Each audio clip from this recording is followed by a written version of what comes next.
Hey, Monty. Hey, Milt, can you hear me okay? I can. How about me? Clear? Yep, I can hear you clear. We can hear you here in council chambers. Mayor Reyes, it is 5:30. We have a quorum. Okay, great. So it's 5:30 and welcome to the Porterville City Council meeting. I'd like to call the meeting to order, and can we have roll call, please? Councilmember Tate, Present. Councilmember Stowe. Here. Vice Mayor Flores, Present. Mayor Reyes. Present.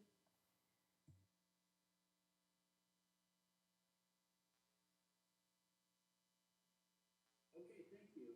And as you can all see, I am attending virtually tonight, and so for sake of keeping the meeting going, I'd like to defer to the Vice Mayor to run the meeting. That way, in the instance of a loss of connection or audio difficulty, we can keep the business going. Is that okay with everyone? Fine with me. Okay. Okay, so please, Vice Mayor, if you would. Thank you, Mayor. This is the time for oral communications. This is the opportunity to address the City Council on any matter scheduled for closed session. Unless additional time is authorized by the council, all commentary shall be limited to 3 minutes. And we will be going into closed session. And if you have to address the council, we ask that you stay within 3 minutes. And for this part of oral communications, we're going to allow up to 15 minutes total. Is there anyone in here that would like to come up for oral communications on items related to closed session? See that there are none. Do we have anyone in the electronic audience, virtual audience? No, Your Honor. Thank you very much. Then we will now move on into the closed session items. Thank you, Your Honor. There are 5 items before the council this evening in closed session. The first, pursuant to Government Code Section 54956.8, Compass Real Property Negotiators Property APN 302-130-030 and 302-130-010, Agency Negotiator John Lawless and Michael Knight, Negotiating Party City of Porterville, and Mark C. and Virginia Jaggers, under negotiation terms and price. Item 2, Government Code Section 54957.6, Compass Labor Negotiator Agency Negotiator John Lawless and Patrice Hildreth, Employee Organizations, Porterville City Employees Association, Management and Confidential Series, Public Safety Support Unit, Porterville Peace Officers Association, Porterville City Firefighters Association, Fire Officer Series, and all unrepresented management employees. Item 3, Government Code Section 54956.95, Liability Claim, Claimant Kimberly Cavazos, Agency claimed against City of Porterville. Item 4, Government Code Section 54956.9, Subsection D, Subsection 3, Council Legal Counsel, Anticipated Litigation, Significant Exposure to Litigation, 5 cases in which facts are not yet known to potential plaintiff. And item 5, Government Code Section 54956.9, Subsection D, Subsection 4, Council Legal Counsel, Anticipated Litigation, Initiation of Litigation, 1 case. Staff's report. Thank you very much. It is 5:33. We will go into closed session.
It is 6:36.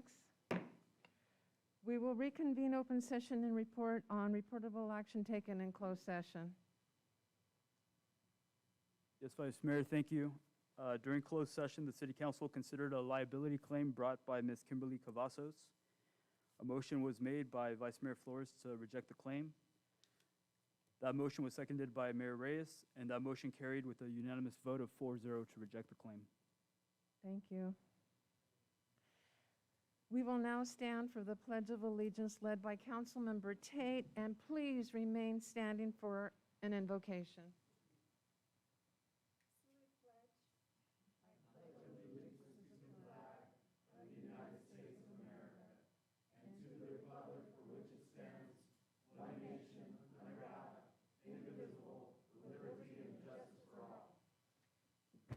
Is there anyone in the audience that would like to lead us in an invocation?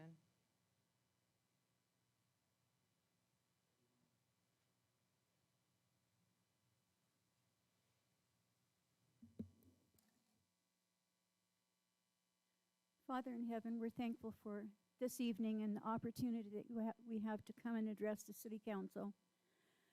We pray, Father, that as we have open discussion or open comments, that the City Council will listen to our concerns and do something about them.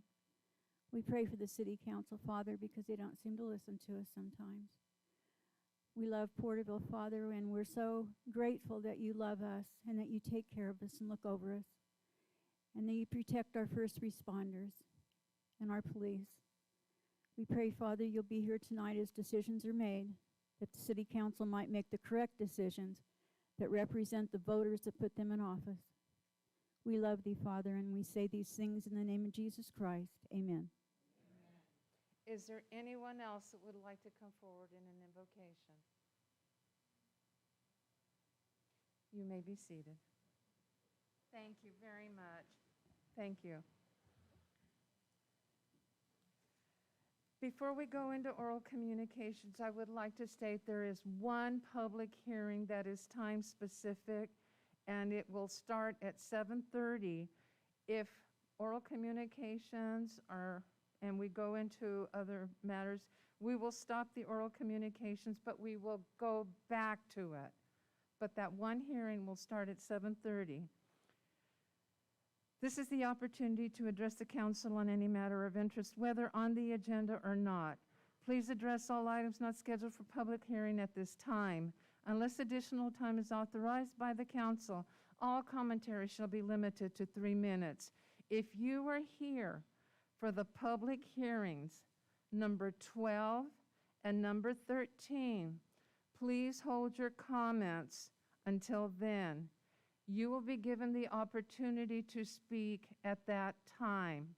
And as you come up to oral communications, I run meetings a little differently, and I will only request that the gentlemen, when they address the dais, is to please remove their caps. That's the only request I'm making as you speak to us. Other than that, we will just now begin with oral communications, and you'll have 3 minutes per person. Please come forward.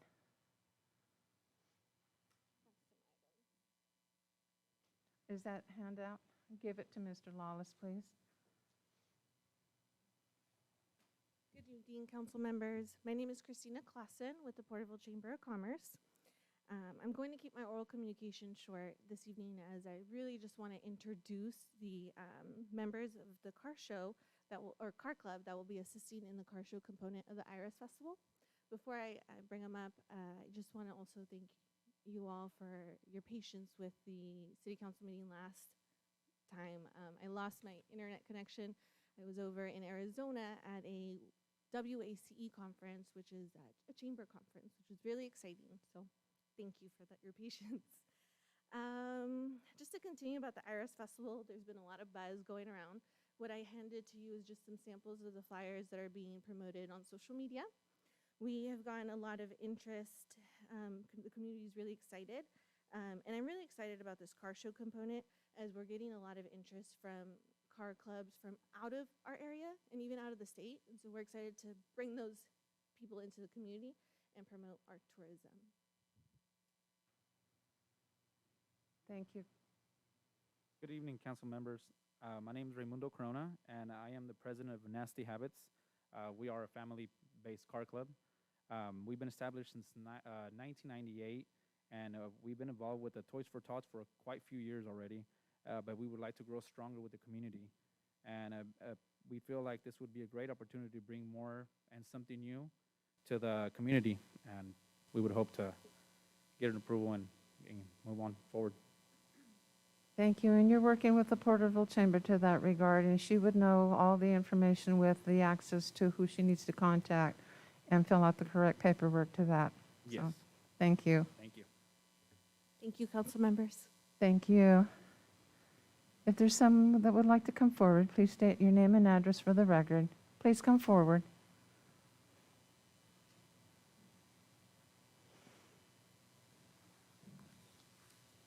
Darren Garrett, 29650 Avenue 118, Porterville, California, 93257. First of all, we're on Bloom's Farms. You know, I won this bid originally. Somehow it got reopened. I don't know why it was reopened. So we did reapply. We did turn in our bid on time. 3:59 is when we turned it in. It was due at 4 o'clock. They accepted our bid right back here. And then I get a letter that says that you were 6 minutes late and you need to appeal the process. You know, I've been in the roofing business now for 38 years. I've done hundreds and hundreds of bids. And I know that if you're 1 second late getting there, they refuse your bid and give it back to you. They don't accept it, send you a letter a week later and says that you're late getting your bid there. I mean, they accept it or they don't accept it. So I would like for the city and the city council to reconsider this letter and not making me go through the appeals process. Because if we were late, they should have rejected our bid. I've had it happen to me on several times in the bidding world, but this is just ridiculous at this point for us to have to keep going through this process whenever we're truly the wholly local owned company in this whole cannabis process from the very beginning. There's not one company that you have chosen that is wholly locally owned. Even the other applicant that applied, they're out of Woodlake. They're not from Porterville. There was 2 people that turned in their bids, Bloom's Farms and Uncle Green. Uncle Green is out of Woodlake. They're still not wholly local owned. But then I get this letter and says I'm 6 minutes late. It's like, how much can the city put you through before, it's like, it's just absolutely ridiculous. I mean, there's tens and tens and tens of thousands of dollars invested into this. And for them to send me a letter and say I have to appeal it because I'm 6 minutes late, I was not 6 minutes late, number one. And number two, if I was late, they should have rejected my bid and not accepted it. And that's pretty much all I have to say. Another thing is during this process, you guys want to know the first time I bought my bike. What do I own? What's my bank account look like? Everything about me is just on paper at that point. Since I don't got anything to hide, I really don't care. But this is ridiculous. I mean, I just don't know what to say at this point. It's almost like the city doesn't want to work with its local business owners or something. I mean, in the bidding process, if you're late, they don't accept your bid. That's all I'm trying to say. Thank you, Mr. I would Garrett. appreciate it if I didn't have to go through this appeals process. Thank you. Thank you very much. Is there someone that would like to come forward? Hi, my name is Maria Marrero. I am with Bloom Farms. I want to follow up with this same thing. I was the one that submitted the letter. I went to the finance window because that's where we dropped it off last time. And I dropped off the RFP. They said, wait a minute, go to the side window. I went to the side window. The gentleman says, I'm not sure what to do with this. He calls another person comes and says, let me make phone calls. She made phone calls, and then she comes back and says, you need to take it to the other side. So we came to the other side. They received it. And then I gave them the check that says, oh, the check needs to go inside. We slid it open, taped it right there, and they received it. They did not stamp it, but they received it. They turned around and we get this letter saying that it was 6 minutes late. Well, my question is, how long did it take her? How long did it take her to sign? You're questioning us for all things. I want to believe that every government employee, whatever, is doing their job. But they're saying 6 minutes late. Are you saying 6 minutes late from the time I brought it in, or what? Because you accepted it at this side. The phone call came over. We know we were here before. Okay, a part of that, registering. There was 2 people on that registration for Holy Local Cannabis Dispensary. It is us, Bloom Farms, Holy Local, and it was Uncle Green out of Woodlake. It says Woodlake. They registered Woodlake. It says Holy Local on what you guys created. What was Holy Local? That they be in the Porterville surrounding area. And it says, per the maps. Looking at your maps that you have on your part, calling in, Woodlake is not Porterville. Woodlake is not Holy Local. Darren Garrett was born here. I was born in Hanford and raised here. I've been here. I'm a realtor here. We're Holy Local. We passed the first time. We passed with good scores, but you gave everybody the same points for Holy Local the first time. Now we're reapplying again at an additional cost. It's not a cheap process to obtain the building, to obtain your fees, and we're going through those fees. We're paying it again. That's what I want to say is we shouldn't have to go through there. There was only 2 people, and again, now you're saying, oh, you're 6 minutes late. This is personal because we personally want to be the person that is fighting for Porterville's dispensary. We're Holy Local. Thank you, Ms. Marrero.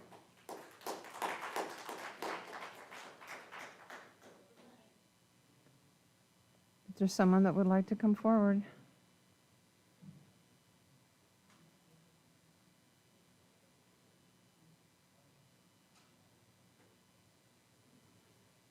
I'm sure you have my name and address, but it's Radine Strawn, 54 West Danner Avenue, Porterville, California.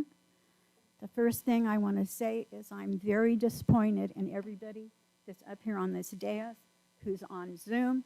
I'm terribly disappointed with what you did to me. I attended my first city council meeting on June 15th, 2021. In the last year, I attended 11 meetings and have given the invocation at least 6 times. The only time I wore a mask was at the first meeting I attended. I was never asked or ordered to wear a mask, so I didn't. During this time, I became familiar with almost all of the city council members and the police chief and considered them friendly. On January 18th, I tried to attend the city council meeting, but I was denied attendance by 2 police officers. I'm sure you've all seen the video or heard about the incident. I ended up getting arrested because I wouldn't leave the building. During the booking process, the 2 policemen that were booking me lied to me, completely out and out lied to me. They told me that there would be no record of the incident and it would be as if it never happened. The next morning on the internet, it showed I had been arrested and what I was charged with. The police department are the ones that put that on the internet. So they're liars. I have never been treated with such disrespect in my 75 years on this earth, most of them here in Porterville. Now I will have a criminal record for the rest of my life for my great-grandchildren to look at some point in time. All of you should be ashamed of yourselves and what was allowed to happen on January 18th.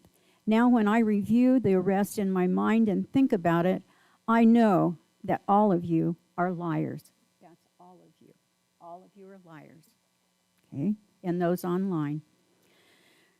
None of you are friendly. You're just fake friendly like all evil politicians. You must all be replaced in the elections in 2022 and 2024, and you will be. The people that love Porterville, with people that love Porterville and will stand up for our wonderful town of Porterville. The people of Porterville must vote all of you out of office, and all of you should be replaced, police chief included. I will end by saying, I know who ordered my arrest now. It's been confirmed. It isn't a secret anymore, and I hope you're very proud of your actions having me arrested. I will tell you, you picked the wrong great-grandma to pick on. Thank you very much for your comment.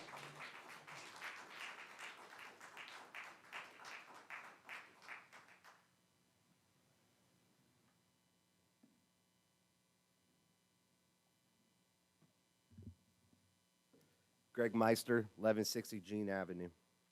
You have once again voted to continue your emergency order. You have failed to listen to your constituents, and you have broken your oath to follow the Constitution. Shame on you all. Now, as you know, Omicron has decreased 70% since its peak.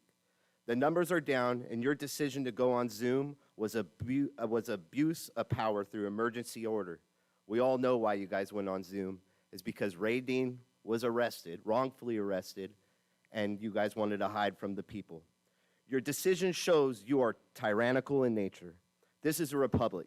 It is time to restore the power to the people. Since you have voted emergency powers, I call on you to make our city a sanctuary city against all mandates. Free our police, fire, and city employees. Free our small businesses from this tyrannical overreach. As the mayor pointed out, I am not a doctor. Vladimir Zelenko is. These are his words, and I quote, "We can prevent and treat all strains of COVID-19, influenza, RSV, hantavirus, Ebola virus, Marburg virus with cheap, oral, effective, and safe drugs like hydroxychloroquine, ivermectin, and quercetin. As leaders in our community, it is your duty to inform the people of these pre-treatment therapeutics. You could save countless lives. You all stated at the last Zoom meeting, we all needed to get vaccinated, that it's safe and effective. I will state for you numbers from VAERS reporting system. 22,607 deaths, 29,716 myocarditis, 25,777 life-threatening events, 38,693 severe allergic reactions, 40,069 permanently disabled. 2021 data in U.S. Heart attacks up 269%, myocarditis up 285%, Bell's palsy up 319%, immune deficiency up 275%, miscarriages up 306%. Life insurance payouts for 2021 for ages 18 to 64 are up 40%, and insurance companies say a 10% increase would be a 1 in 200-year event. These numbers are not conspiracy theory. They are facts, and these are real people that have been injured by the COVID jab. As leaders in our community, we need you to have vision. We need you to follow the Constitution and end the mandates. Thank you. Thank you, Mr. Meister. Please hold your applause. Please hold your applause. I just said, please hold your applause so that the next person could come up and start. Good evening, Josh Flowers. I'm from Strathmore, California, 22074 Avenue 196. I'm here today because we got to put the genie back in the bottle. That's what it's about. We have a mandate, which is not law, and we are running wild with the idea that this is an actual law. I used to write my speeches down because I was worried about saying the wrong words and getting arrested, but then I realized it doesn't matter anymore. Now I got to sit here and just talk to you guys. So I was sitting back and I was thinking, if we're going to look at mandates for what they are and we could just make it up, I wanted to make one up. I want to make up a naked face mandate. That should work. Mine's better, though. Here's why mine is better. Because people can have the freedom to choose to wear a mask or not wear a mask. I'm not going to tell you what you have to do. That's not right. I'm not going to segregate folks. We did this all in the 1960s. We've already solved what segregation does. We're not going to do it again between vaccinated and unvaccinated. The time for us to put this to an end and put it behind us is now. We cannot wait any longer. He gave you the numbers. You have the UK coming out right now telling you about how the immune systems have been damaged. Why are we not paying attention to all the facts? We listen to the other side too. We listen to it all. The problem is we are now at a point where we're just following blindly. And what they're saying here is leaders lead. It's time that we stand up and take back our city. We don't follow Mr. Newsom. That's not who we are. We trust each other. We don't arrest people over things that are not law. That's the issue that we're dealing with. So, again, if you guys don't want to put an end to the COVID, what's it called? Not resolution, it's a, yeah, I guess I use a different word, but anyhow, I suppose that we could put in the naked face mandate, and that would be better for everybody as a whole. So, thank you. Thank you, Mr. Flowers.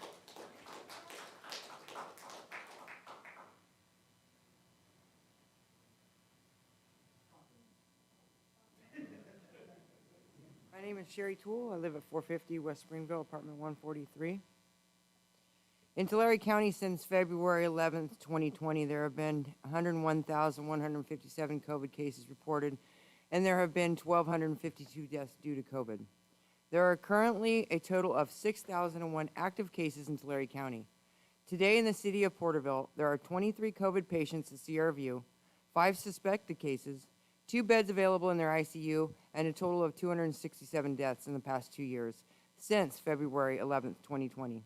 The COVID averages for the last week in Porterville is 25 COVID patients, 3 suspected cases, 3 available ICU beds, and a total deaths remain at 267. So the real truth, as reported by many doctors and experts, tell us that masks don't stop the virus from spreading, and the vaccine doesn't stop the COVID infection. It's time for the City Council to stop pushing vaccinations on our community, adults and children, for a $100 gift certificate.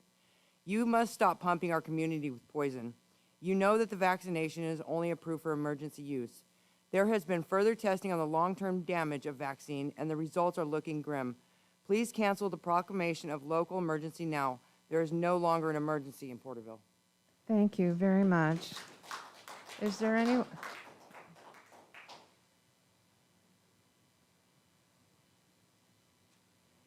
My name is Sandra Norris, and I don't know if you want P.O. Box, because I'm rural, but it's Okay. P.O. Box 3, Three Rivers, Thank you. 93271.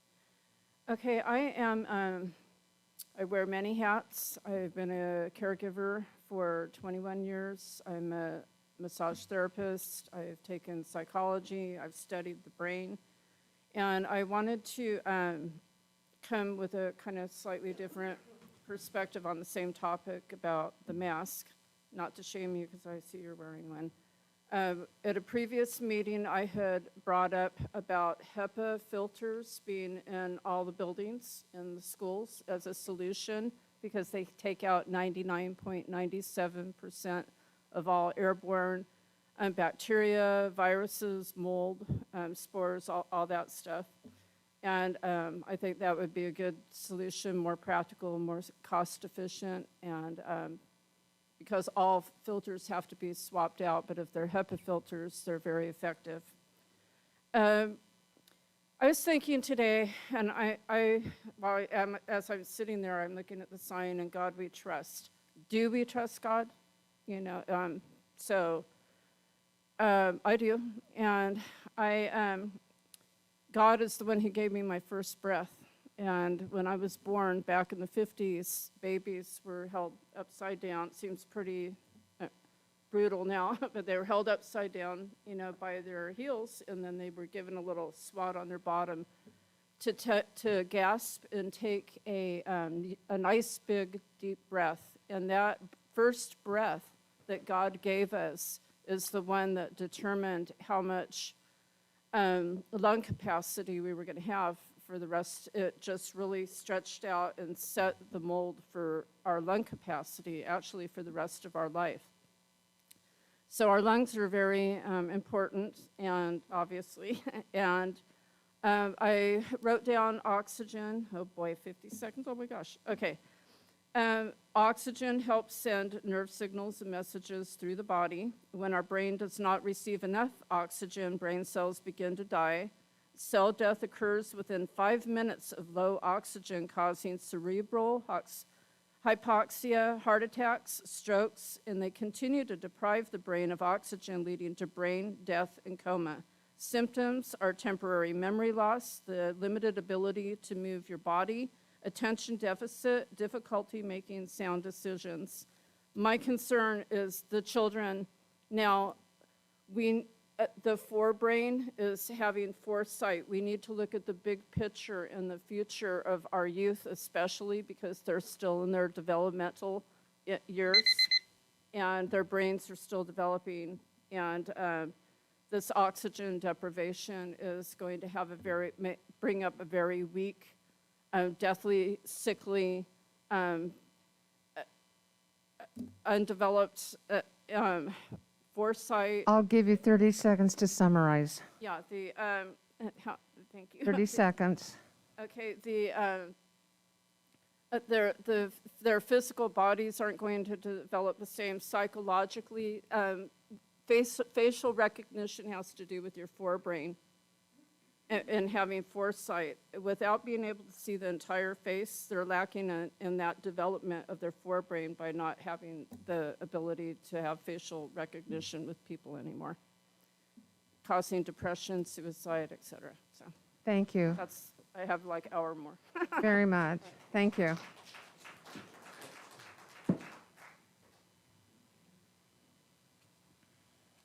My name is Carrie Decker. My address is 300 North Cottage Street here in Porterville. Going back to the kids in the masks, we have intellectual disability people all throughout the town, Porterville Developmental Center, autism. I know that we have a police chief that has a son with autism, and they can't communicate. They can't hear. I mean, they can't even function with what we're doing to them. You know, we're not making them wear masks because they have rights. What happened to our rights? You know, you have the right to wear a mask. We have the right to wear a mask. These poor kids in the stores, they walk up over, they see you without a mask on, and they jump back like you have the plague or something. I don't have the plague. I have an immune system. I'm healthy. I don't need a vaccine. I got COVID. I had COVID. I'm fine. I mean, this has to end. It's all political. Even New York City and Washington, D.C., they've all dropped the mandates. Porterville's a small town, 267 deaths. Why are we holding on to this? What are we afraid of? Using our immune system that God gave us? I just don't understand the thought process in keeping an emergency thing going for something that's 99.8%. Kids aren't even getting it. Barely getting it because their parents got it and they're shedding on the kids, and now the kids are getting it, but they're not dying from it. They're dying from the myocarditis and the things that they're getting from the vaccine because we're scaring the hell out of them and telling them that they're gonna die from COVID. And I understand there's people that are really scared, people that have lost loved ones. It's horrible. And then they get COVID and they're scared to death. They're not breathing because they have COVID. They're not breathing because they're scared to death because their husband died. We're scaring everybody. It's time to let everybody know that we're okay, you know? These poor kids, they have to have their masks taken off. Zoom, they're so upset. They don't even ever want to go back to school. They don't want to come out of their houses. What is the next generation going to look like?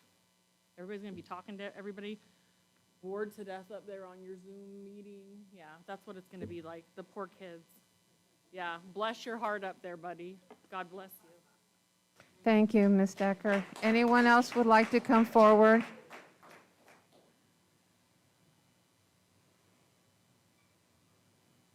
Hello, my name is T. Jacobian.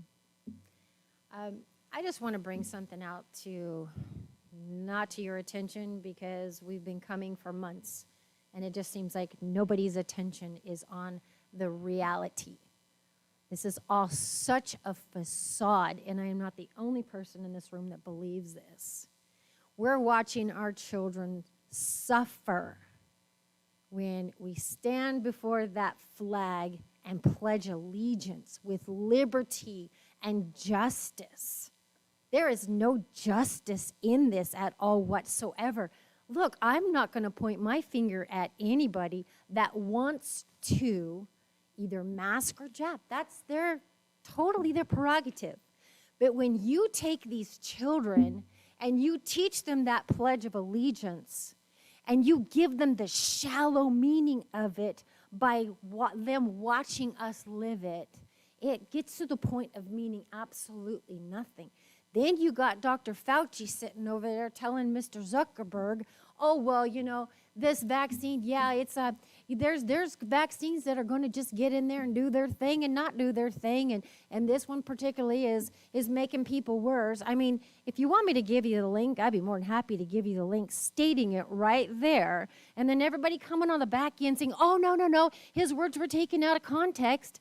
No, I'm sorry, but when we're taught to read and write, we're taught the meaning and the value of context. You speak it, you should mean it. The falsehood is ridiculous. The facade is absolutely ridiculous. You got all of these babies running around that from the time they came out from the womb, we sit there and we coddle them. It's okay, don't cry. Don't cry, it's all right. No. And then you get them to a certain age, no, don't do that. Hey, come on over here. No, sit right here, I'll be right back. They're taught from day one to pay attention to us, to listen to us, to abide by what it is that we're telling them, because we're the ones that's supposed to be protecting them. We're the ones that are supposed to be teaching them how to get along in this society. And this society is killing them. This society is letting them down. This society is saying, no, you can't do that because we got a better ideal for you. This better ideal is our ideal, not your ideals of liberty, not your ideals of finding out who you are in this society to be that one person who becomes the person that is good in society. What do they call that? A positive member of society? That's not what we're teaching our children. We're teaching our children, shut up, don't say it, don't do it, don't breathe it. Why? Because that guy up there who continually is caught in lie after lie after lie is telling our nation this. If you people cannot see what the elite crap trash is doing to this community, this world, this entire nation across the board from border to border, I don't know what to tell you guys. We back here who are doing our research. 30 seconds to summarize, Thank you. please. We back here doing our research stand before you guys going, are you serious? Are you honestly picking serious? You hold those seats right there. You pledge to that flag right there, and we're supposed to believe that you got our best interest? You're telling us, here, hire us, because we got your children's best interest. No, don't think so. I don't think so. And we're not going away. These children are ours. The state doesn't parent our children. Thank you We very do. much. Thank you for your time. Thank you. Is there someone else that would like to come forward? Anyone else that would like to come forward from the chambers? Do we have anyone online, on virtual?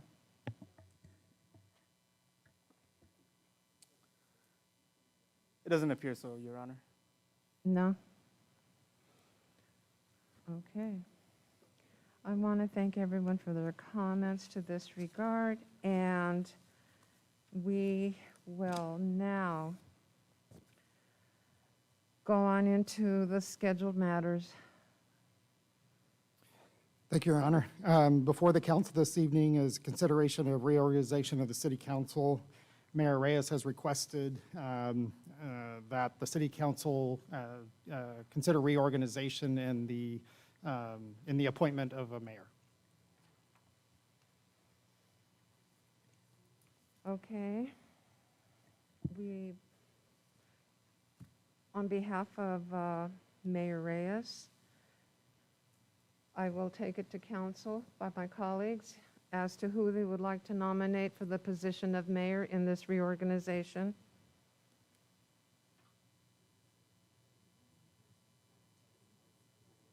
I'd like to nominate you, Martha Flores. As mayor. Are there any other nominations from the council?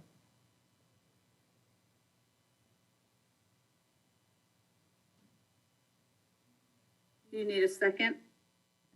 I just believe it's nomination process. If, yeah, unless you, and then you, well, I'll defer to the city attorney, but you can close Exactly. nominations if there are no others. It's just a nomination process, and it's a, It could be done either way, but the nomination process has been started already, so that would not require a second. Right. are So- there any other nominations by council? I'm going to ask the question once again for the position of mayor.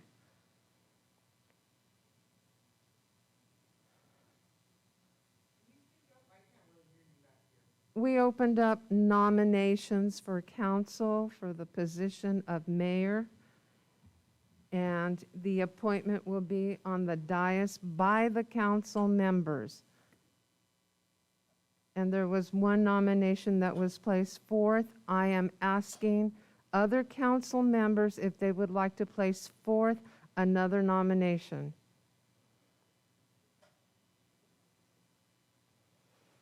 See that there are none. We will call for the vote. Well, actually, there would need to be, it would be a close of nominations, and then there would be a motion. Okay, then we are closing nominations, and then there will be a motion by council. I'll make the motion to accept Martha Flores as the mayor. I'll second that. Is there any further discussion?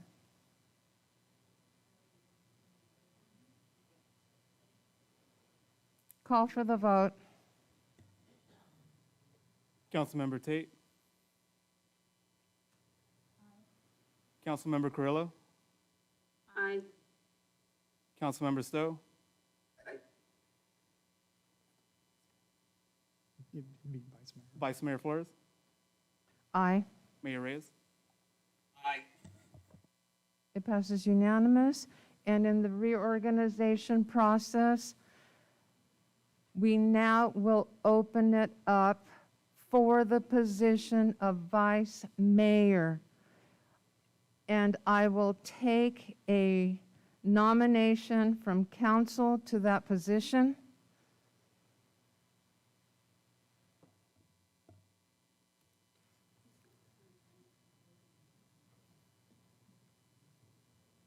Is there a nomination by council to that position?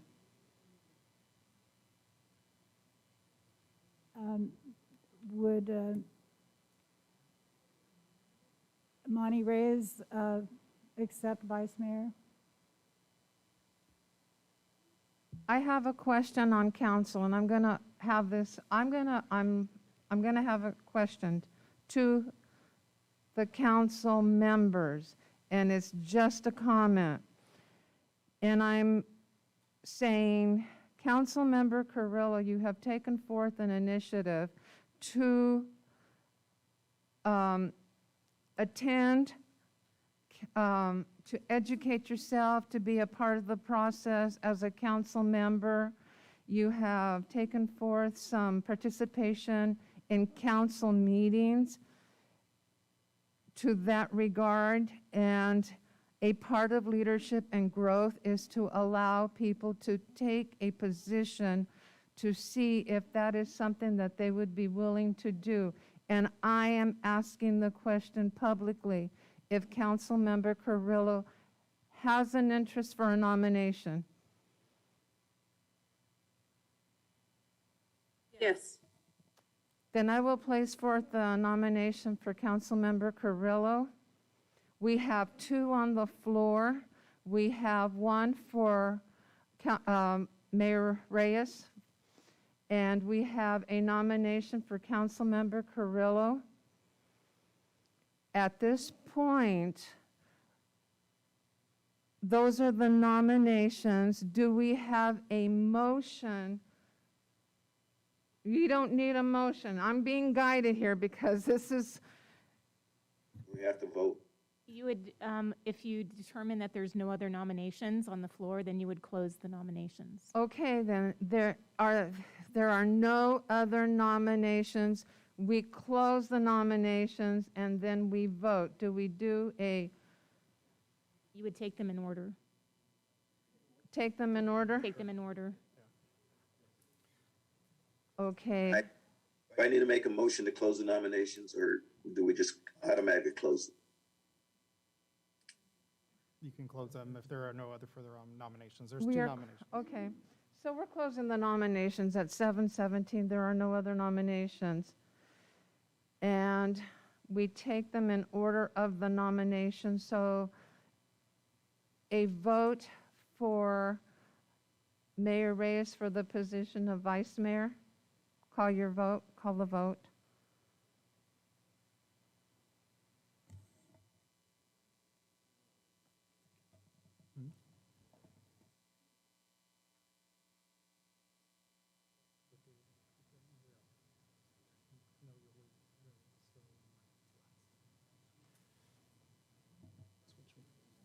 Councilmember Tate?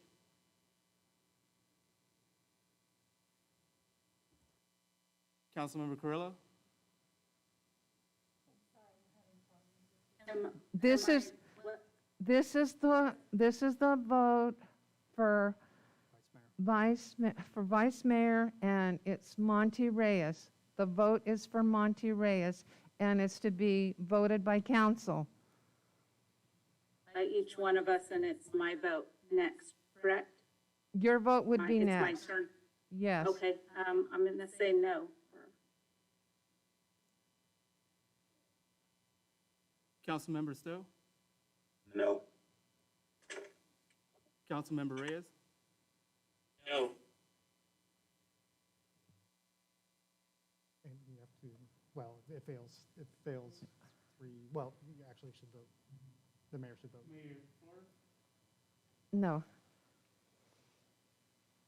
So the motion fails 4-1. The motion fails with the So you 4 would to take the 1. second. Now, we will open up the nomination for the vice mayor for council member Kelly Carrillo.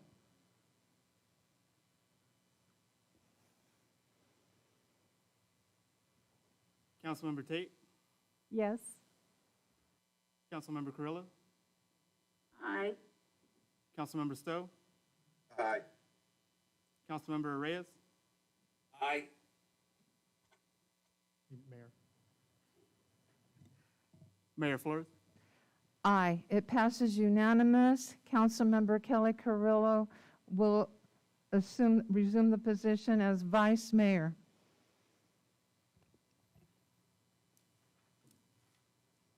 Okay. Okay, we will now move in to please remind me when it's 7:30. We will now move into the AB 1234 reports. This is the time for all AB 1234 reports required pursuant to government code. The first one is the Tulare County Association of Governments. I carried that over from the last meeting. We met on the 24th of January. It was virtual with the transportation consent calendar. We had the action items to reaffirm the conditions of the State Assembly 361 to continue the remote attendance of public meetings, the adoption of the 3 resolutions to reaffirm the agreement with Moore and Associates for the preparation of Transportation Development Act triennial performance audits, the 2022 California Safety Performance Management Target Setting, and 3, the appointment to the Social Services Transportation Advisory Council. The transportation action discussion items, there was one action item, which was the adoption of the resolution for the consultant selection for the Tulare River Active Transportation Plan.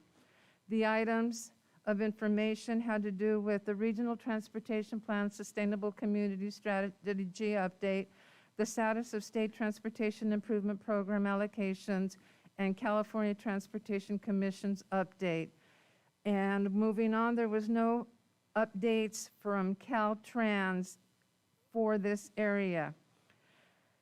Items of action under the association consent calendar, the approval of the December 6, 2021 TCAG board meeting minutes and the minutes of December 2, 2021 technical advisory committee meeting.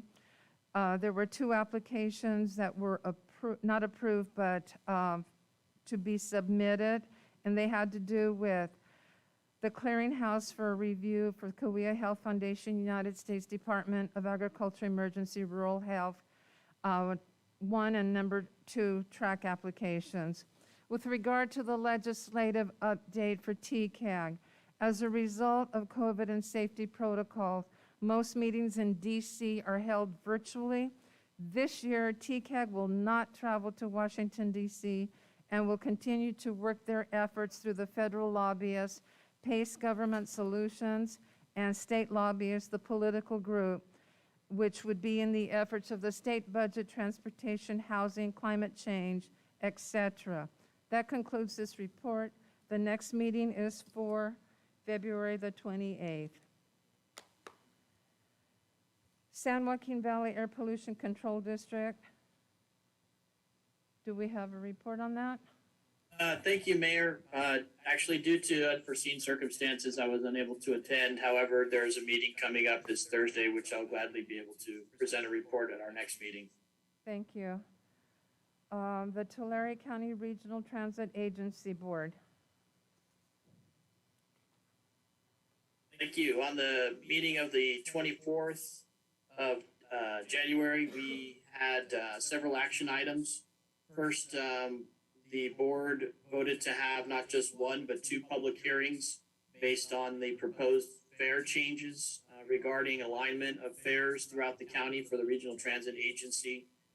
There will be an evening public hearing on the 23rd, which you can find information for that, which there's likely to be a Zoom access on the website for the Regional Transit Agency. As well, there'll be a daytime public hearing during the meeting time, which is February 28th at 3 p.m. This is to allow those who work and those who are free during the day to have equal access to having input to the fare changes that are being proposed. As well, there was service changes that can also be discussed at those public hearings, which were also approved by the board to move forward. But given the public hearings and the public input, that will help to finalize the determination by the board. There was also an action and a request to allocate low carbon transit operations program, also known as LC TOP, grant funding for the fiscal year 2022. There was an action for 2 applications for grant funding, 1 for the Transit and Intercity Rail Capital Program, as well as 1 for the Federal Transit Agency, also known as the FTA 5310 project application. So we hope to get those applications in and have funding rolling in as we hope to healthily fund the transit agency throughout the county. And as I stated, our next meeting is February 28th at 3 p.m. And there is also access through Zoom, as well as the location, which is the Human Resources and Development Building at 2500 West Pearl in Visalia. And that completes my report. Thank you, Councilmember Reyes. The Local Initiatives Navigation Center, the LINK report. Councilmember Tate. Yes, we held the meeting as scheduled, but the LINK has been on hold because we've been involved with PIT, which is basically an intra-city county organization, Kings and Tulare County, joined together, and we had to do, it's an annual event, and we had to try to get the population of those that are living without shelter. And so it was a survey that everyone took. And then at the last meeting that we had, we basically were going over those numbers in the population. The funding that we get for our people that are homeless comes from the agency, so it's based on the numbers. So we have not gotten a total yet of what we have in all the different cities or of the funding that we'll be receiving, but we talked about upcoming plans. We still have the wellness center that is open and available for our homeless. They are doing as best they can with all these COVID regulations. It's not what it was, but they are coming and they're getting 2 meals a day. We were able to give out, as you are probably aware, trying to get information about when people are living without homes, they're, for lack of a better word, they really are not always that willing to be, or even capable of being able to give you a lot of information about themselves. A lot of our people don't really have identification, so you have to try to get that information and then set up an appointment so that you can get documentation of their identity. They don't carry around, most of them don't carry around birth certificates or license like from DMV or anything like that, like most of us have.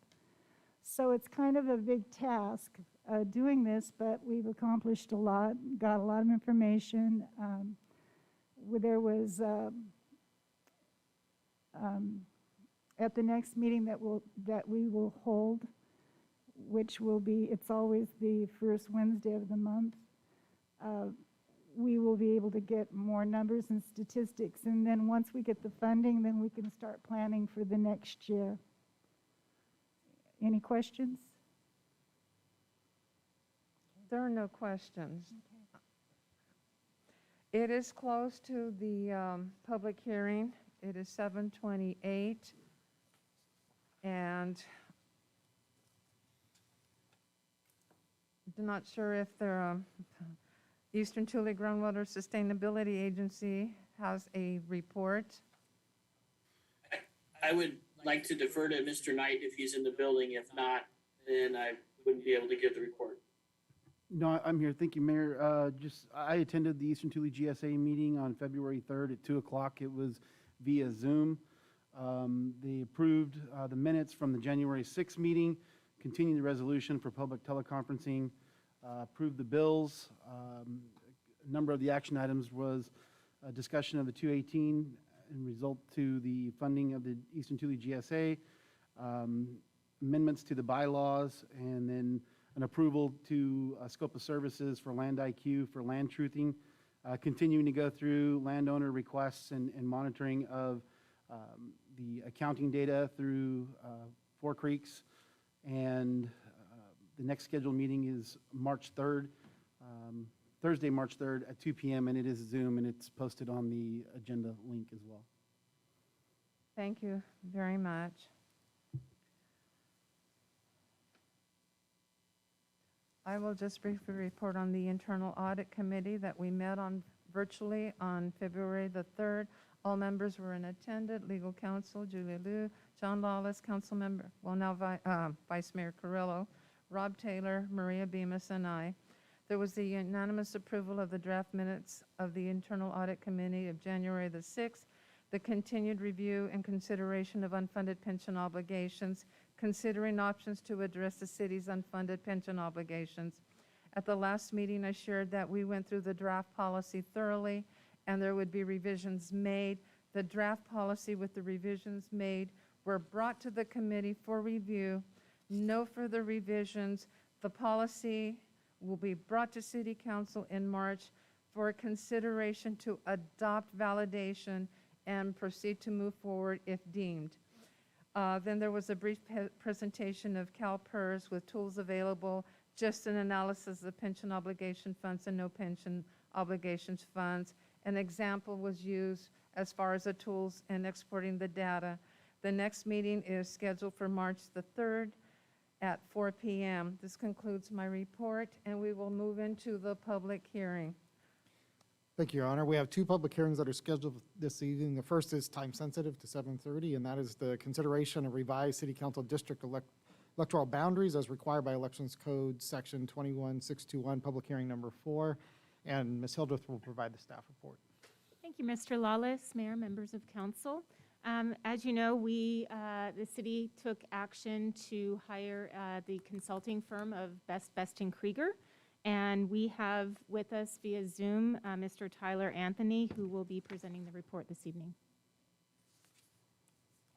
Good evening, members of the City Council and the public. As indicated, my name is Tyler Anthony. I'm from Best & Krieger, and we've been hired as consultants to kind of help the city navigate the process of redrawing its district boundary lines, which is something that has to occur every 10 years. So on that note, I'm going to pull up a PowerPoint, so if you could bear with me for one moment while I do that.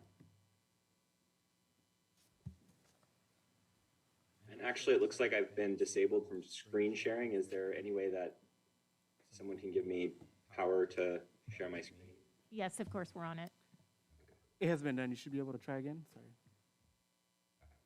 Yep, that looks like that's working. So maybe just 1 second. Okay, can everybody see that okay? Yeah. Okay, so as I said, we're here with for the 4th public hearing. We've had 3 public hearings before that, and what we're talking about is redrawing the city council district lines. Just to kind of summarize where we've been up to this point. Oh, why isn't this working? Oh, there we go.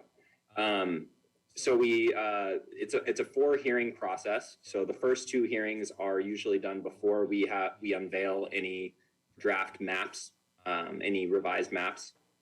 So we had those 2 public hearings in which we kind of went over the general requirements under the law for these maps.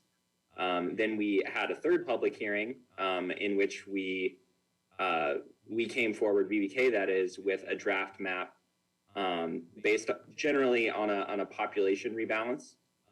So basically redrawing the lines so that all of the districts, as required by law, are as close to equally populated as possible. There was also a second map as well that we took a look at. After that 3rd public hearing, the council seemed to be in general consensus of proceeding with option number 1. But we are here today. This is the 4th public hearing, and we'll have an opportunity to further discuss that. And we also plan to introduce an ordinance adopting map 1. But again, this is all subject to discussion, and look forward to hearing from you all. So this is a map of the existing districts in Porterville, just so you guys can kind of visualize what this is about. As I said, there were 2 map options presented at the 3rd public hearing. The council selected map option 1 as the preferred map, and we've gone ahead and drafted an ordinance to that effect, which we'll present. So this is map option 1. As you can see, it looks fairly close to the original map. And here is a graphic showing the census data or demographic data rather for the proposed map.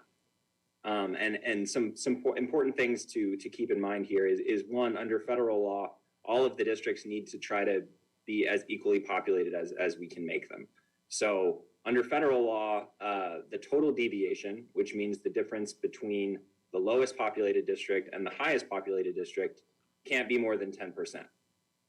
So as you can see from this graphic here, the total deviation of this map option 1 is 0.86%. So that totally complies with that requirement of federal law.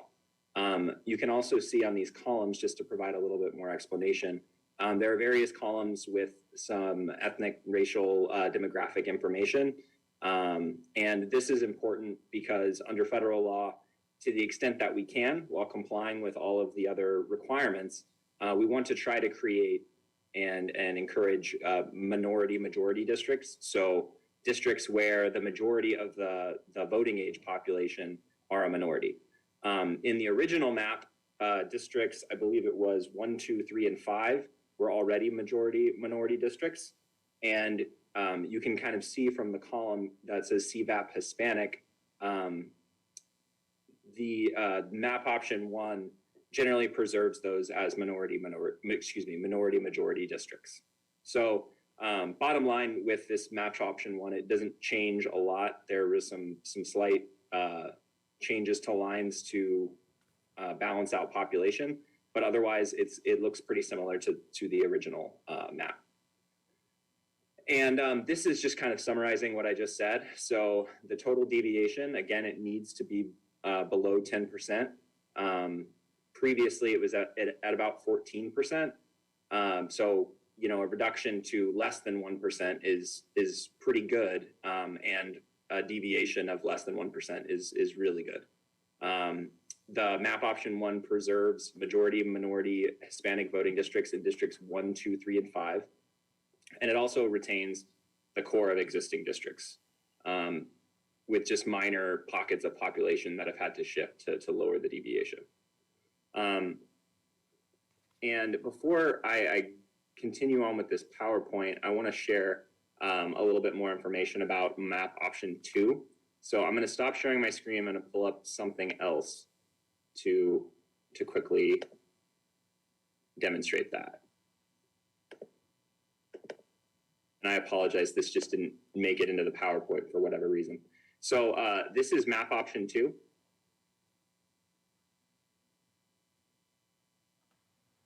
So you can see that it generally resembles the original map. So in terms of shapes, but there's quite a bit of shift from one district to another. So for instance, this is map option 2 on the left, and on the right is the original map. And as you can see, some of the districts have been moved, you know, quite a bit. So for instance, District 1 on the right-hand side has moved, looks like northwest by a good deal. District 3 has become what looks to have previously been kind of parts of 1, 4, 2, and 5. And so I just wanted to put this side by side so that you can see the extent to which the map option 2 tends to change districts in a little bit more of a dramatic way than the initial map option. In terms of some demographic data, you'll see that the total deviation is 5.22%, which is well below the 10% total deviation that we're looking for, or looking to be under federal law. And another thing to note about this option is that it does create some minority-majority districts, though they're a little bit different than what they currently are and what they are in map option 1. So for instance, in the current map and in map option 1, districts 1, 2, 3, and 5 are majority or minority-majority districts. And in this option, 2, 3, 4, and 5 are. So we dropped 1 and gained 4 in this second map in terms of minority-majority districts. Other than that, you know, as I said, the total deviation looks good, but there was quite a reconstruction of where the districts currently are, which has the effect of shifting voters from one district to another, which is something that we want to try to minimize, just so that people are voting when they would be voting normally, aside from this change in the map. So I'm going to stop sharing my screen for one more second, and I'm going to pull up another tool to kind of help visualize this.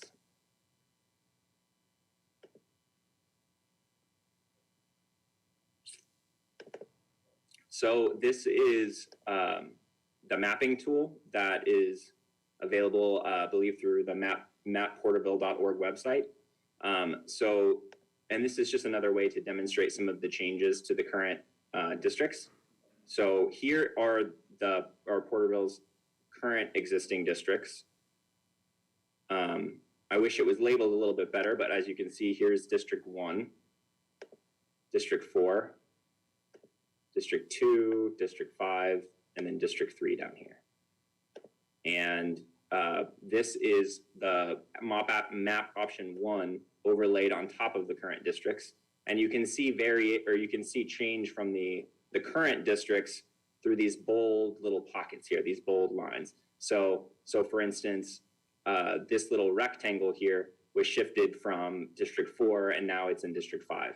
There are a couple other small pockets. So for instance, there's a small kind of square shaped pocket that has gone from District 1 to now District 5.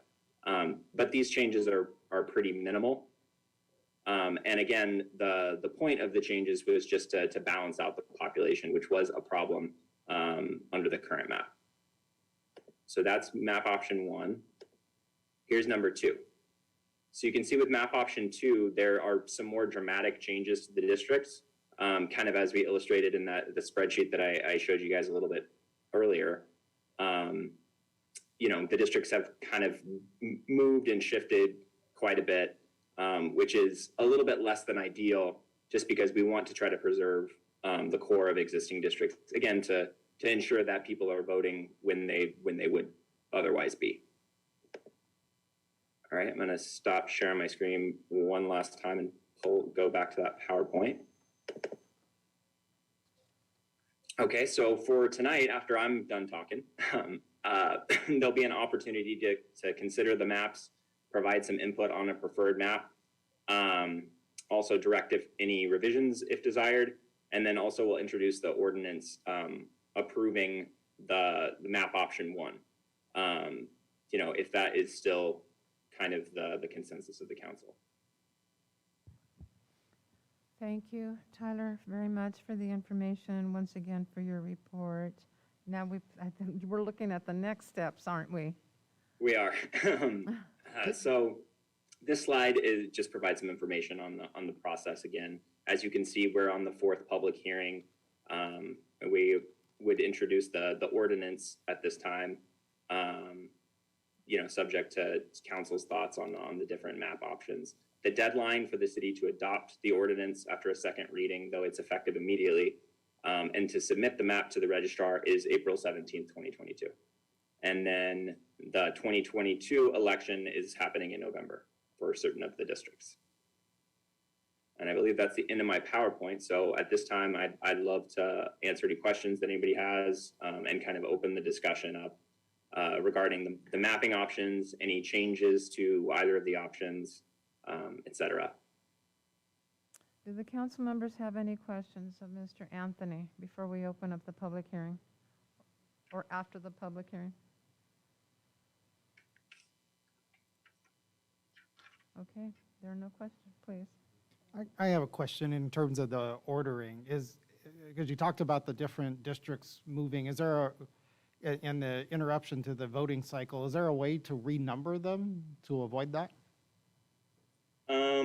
You know, that's actually a very good question. I don't believe that is something that would be doable. That is an interesting question, though. I don't have an answer. I was trying to do it. I was trying to do it in my head, and I couldn't figure it out. So.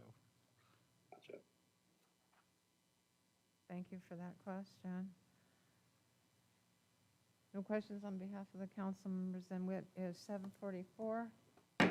We will open up the public hearing. Are there any comments for the public hearing on this item? Please come forward.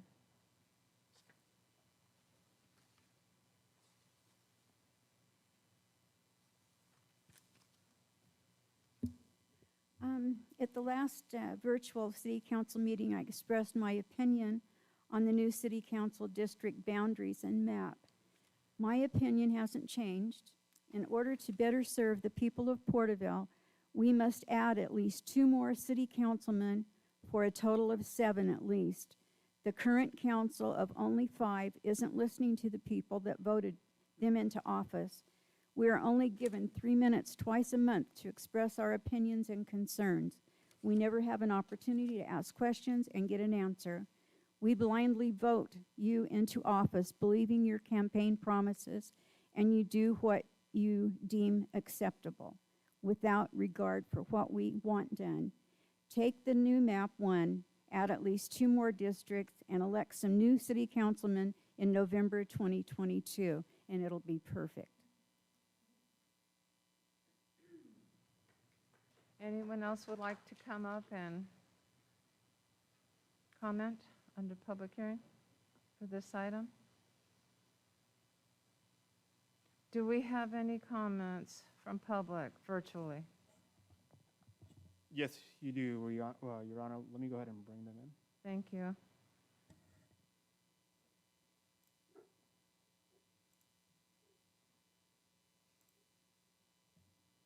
Edith Levon, address on record. In reviewing the maps, I would like to compliment Tyler and his company on the equity that is shown in the distribution between the districts. I would also like to thank him for keeping our voting areas pretty similar. Without much change, he has accomplished something really, I think, exceptional. I would vote for map 1. Thank you. Thank you. Do we have anyone coming in virtually? No, Your Honor. No other public comments. It is 7:47. We will close the public hearing and bring it back to council.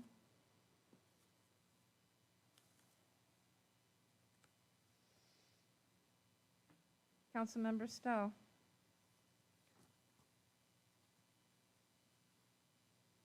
Thank you, Your Honor. I'm still in favor of map 1 because I would like to see the people be able to vote and not lose their vote.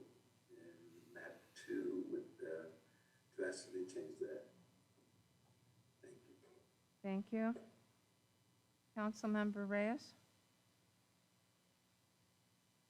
Thank you. And I'm glad to hear public comment regarding this. And just so everyone's clear, you're probably wondering why when the map 2 was presented that there was nobody to comment on it. That's because I created map 2. What I did was I built it from zero, as if I didn't know what the first 2 maps look like. But also I used the tool that was given for the public to create the map, and some of the criteria include it was Dave's redistricting.org, I think, was the tool that was used to do it. And so some of the criteria were minority, competitiveness, proportionality, splitting, and compactness, which compactness is tough because we're sprawled all over. And so trying to achieve the highest scores possible with those criteria using that tool is how I went about creating that map. Again, disregarding anything I knew previously, just trying to come up with the highest scores possible while meeting those criteria. So the real question for me is, if map option 1 is all that's legally required, I think that it does abide by what the public has voted for, and it keeps districts to what people can recognize. But really, like I said, reaching for all the different aspects of what was presented in that tool was what I was going for.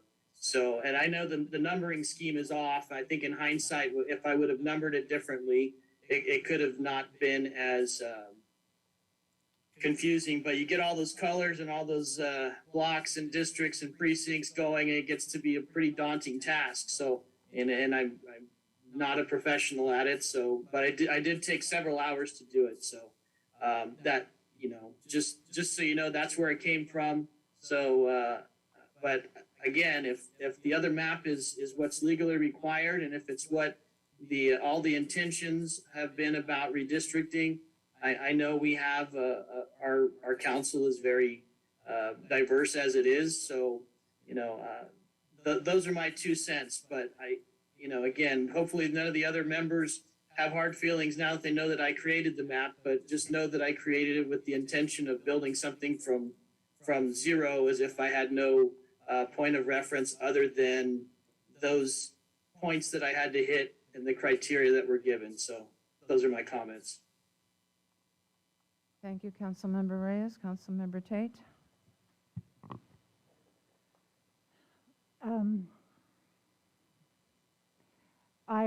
I like the option one, primarily because there's not really any, well, there is deviation from the original one, but people still will be able to vote as scheduled. The other one kind of mixed things up to the point where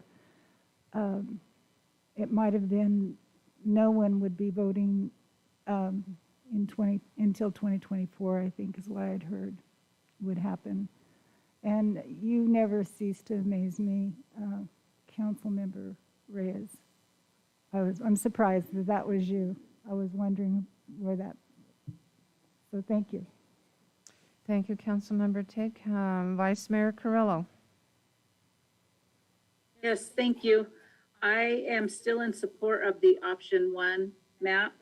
And the reason is, I think they also did a good job in maintaining the 5 districts and keeping us closely intact of what we currently have.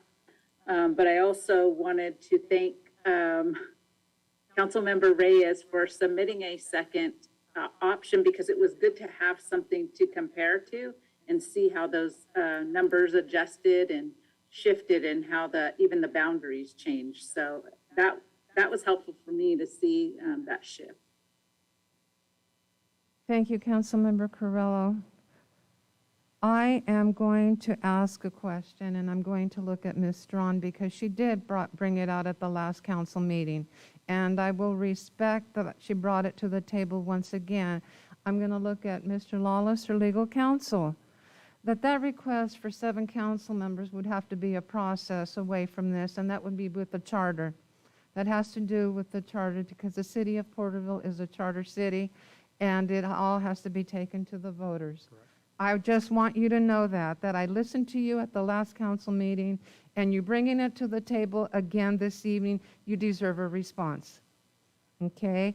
And now we're going to go back to this map, the ones that have been presented, and I will fully support option one because there's not a lot of deviation, and that is where we're going to go. So I'm going to bring it back to council now that I've gotten all the council members' input to that regard. I need a direction from council as which way they're going to go. A motion on the table as far as the recommendation, and go from there.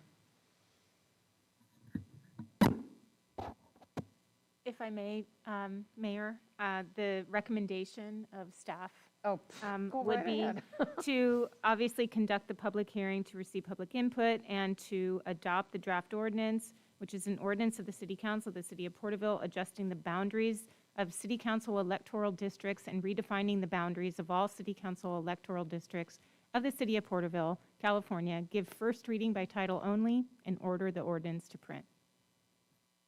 Thank you very much for that. Okay, council, how do you wish to proceed? Councilmember Stowe. You call on me. Okay. Because I saw you talking. I wasn't talking, but I do make a motion that we adopt number one, and all the recommendations that staff just presented. That was a mouthful, and I don't want to try to attempt to repeat all of that. So you're making the motion from staff recommendations, Councilmember Stowe? I am. Okay. I'll second. And we have a second. There is no further discussion. Please call for the vote. Councilmember Tate? Aye. Councilmember Stowe? Aye. Councilmember Reyes? Aye. Vice Mayor Carrillo? Aye. Mayor Flores? Aye. Passes unanimous, 5-0.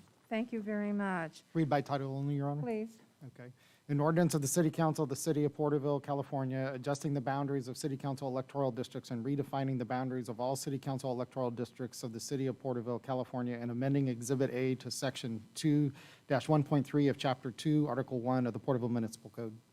Thank you very much. We will now go back to where we left off under the AB 1234 reports.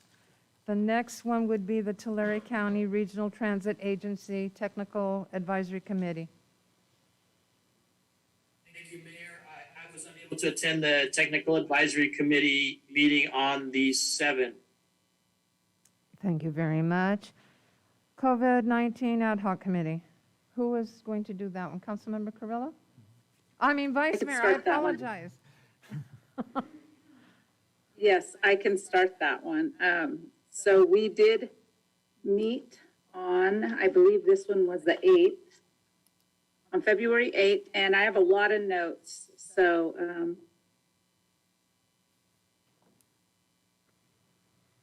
bear with me for a second. Here we go. So we started with some temporary use permits. These were all for Valentine's Day sales. We had 3 of them, the first one being on 284 Olive Avenue. Dates were for February 13th and 14th. We had a second temporary use permit, address 283 West Olive, February 12th through the 14th. And then the third one was on 343 West Olive from February 12th through the 14th. The next item we discussed was a community civic event, and this is for the Porterville Breakfast Rotary Club annual cancer run at Granite Hills High School to be held on May 7th. We discussed the vaccine incentive community roundup events and discussed possibly carrying those forward throughout spring. And then we had a whole list of items from Parks and Leisure Department. And I'm just gonna name off those items because we did recommend to go forward on most of those. There's just a couple that we asked for some follow-up. So we had the tech ball dedication. That's a new sporting event that we are hoping to have to be determined, but we're thinking in February or March. The Wall of Fame event to be held in person, March 11th. The Fishing Derby, March 12th. The OHV races in March 12th through 13th. Kids Fest, March 26th. And let's see. Tulare River Parkway 5K, April 9th. And the Easter egg hunt, we discussed doing that April 15th and are still talking about if we can do that in person, virtual. And then a youth track meet at Granite Hills, April 30th. And then a Veterans Park car show, May 14th. The military banner ceremony, May 27th. And then we wanted to start the discussion about the Freedom Fest, which would potentially be held July 2nd. And the reason we brought that up is because it's such a large event and vendors will have to be contacted and plans will have to be made. So Mr. Moore just wanted us to go ahead and bring that to the table and start that discussion. One of the things we talked about was park bounce houses and not continuing, not allowing those for a while longer just to things get a little better. And then we discussed starting senior Thursday night dances. And I believe Mr. Moore was going to talk to the vendor about that, some possible modifications, having it indoors or outdoors and things like that. And then going forward with our Murray Park pool schedule, because we would like to start the reservations beginning in March 1st. And then we talked about some big events that would be coming up, the Iris Festival, and then Cinco de Mayo parade possibly. I'm looking at my notes to see if I have anything else. But other than that, the other item I wanted to mention was that we had a new council member join us, Council Member Tate attended and provided some feedback during the meeting, and we did have a lot of items on there, so we tried to give her a lot of feedback and follow up and history from previous ad hoc meetings. Other than that, unless Councilmember Tate or City Manager have anything to add. Didn't you have anything to add to it? No, I just want to thank you for the opportunity to, and the overview that you gave me as far as historical events. And I think, as I mentioned, we all look forward to these community events. And one of them is going to be in my neighborhood if everything works out well, at the Memorial Building. So they're going to be doing the Thursday night dances, I guess. So, I'll be looking forward to that because it's just right there. So also, we don't have a crystal ball. So some of these things will have to be looked at as the schedule changes and we get closer. But at this point, we're being optimistic and moving forward to the requests that we had and have at this point looking for the council for approval. Thank you very much for that report. The next two, the Cal Cities Policy Committee, I will be carrying that one over to the next council meeting. The Tulare County Water Commission, we didn't have one, it was canceled. So we will now move on to the reports. This is the time for all committee, commission, board reports, subcommittee reports, and staff informational items. City Commission and committee meetings, do we have Parks and Leisure Commission? Thank you.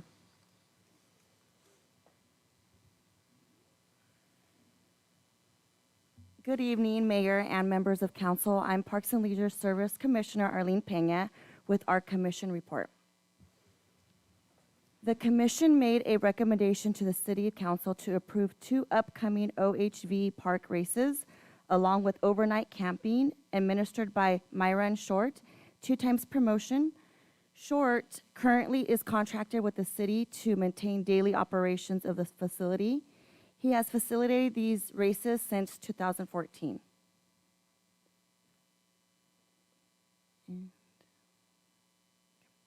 Shape Up has 165 participants in the fitness challenge. Their goal is to reach 1,000 minutes of exercise from February 1st to March 17th.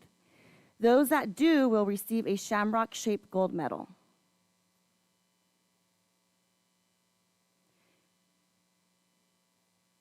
The military banner program submittal period, it ended February 1st. There will be 113 new honorees in 2022, making the total of 863 since the program began in 2016.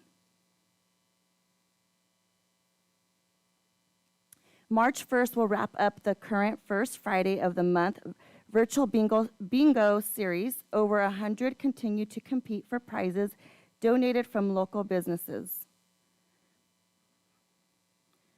Registration is underway for the Junior Pirates Track and Field Club, open to youth ages 9 through 14.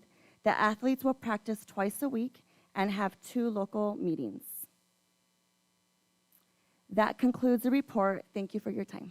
It is appreciated. Thank you very much. Library and Literacy Commission?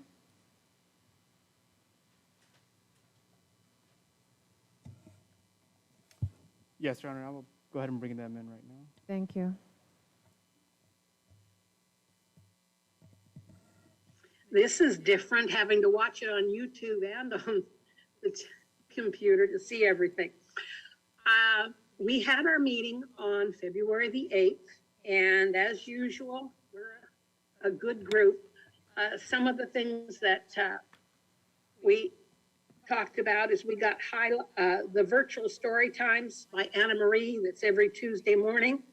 She had 646 English story time viewers and 561 Spanish story time viewers for a total of 1,207. Our staff are still processing books. Boy, this is going to be fun when we actually get them on the shelves. So far, they've processed over 26,000 and 13 library materials, and that's as of January 31st. The drop-off center is still closed, unfortunately. The book club continues via Zoom, and January's book was The Good Earth by Pearl Buck. I don't know if any of you've read that book, but back when I was in high school, it was required. The book club will continue, and it's always the first Thursday of every month at 4 p.m. via Zoom. Grab and Go continues every Tuesday and Thursday and Saturday from 11 to 3. And they had 317 patrons who checked out 1,548 books for the month of January.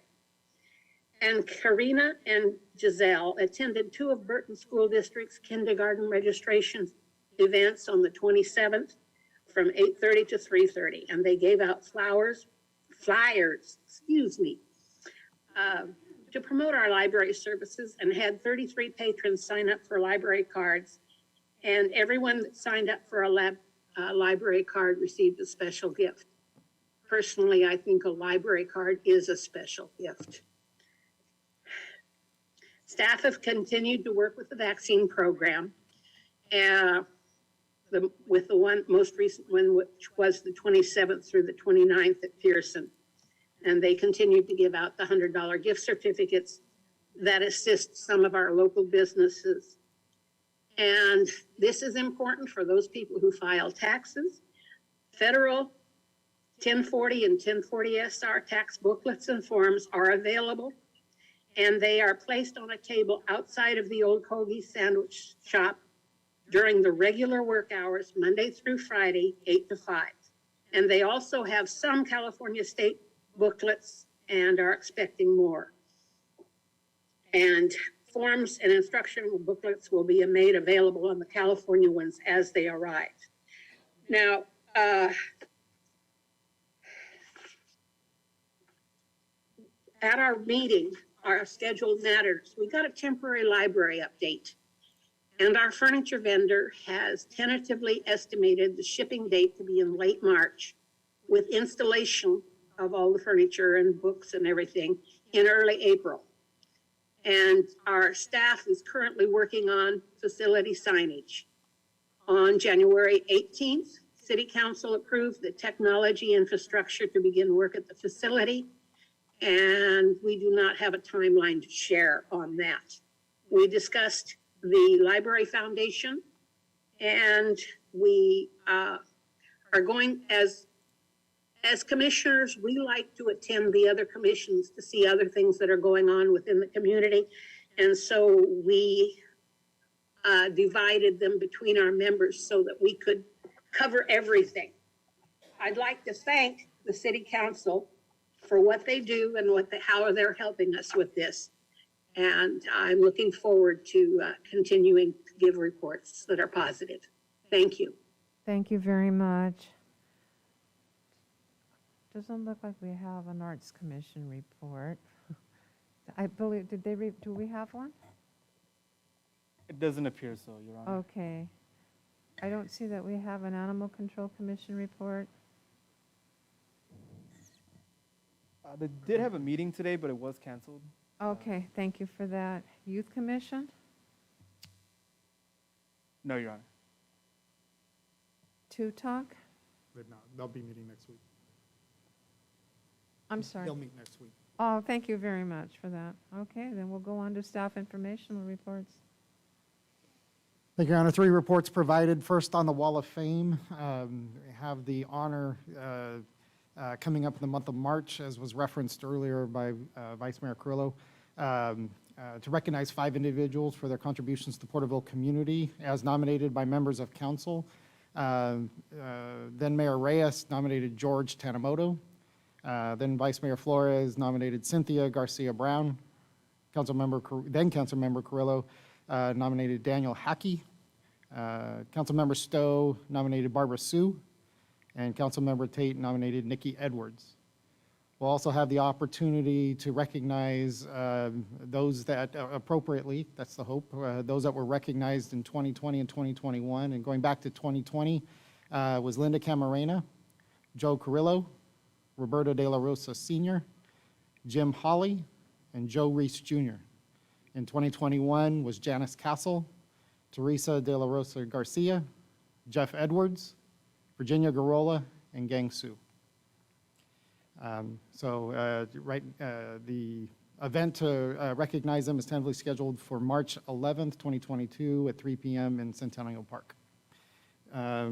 Your monthly water conservation report, status report is provided for the month of January 2022, which reflected a 1% increase of use of water compared to January of 2013.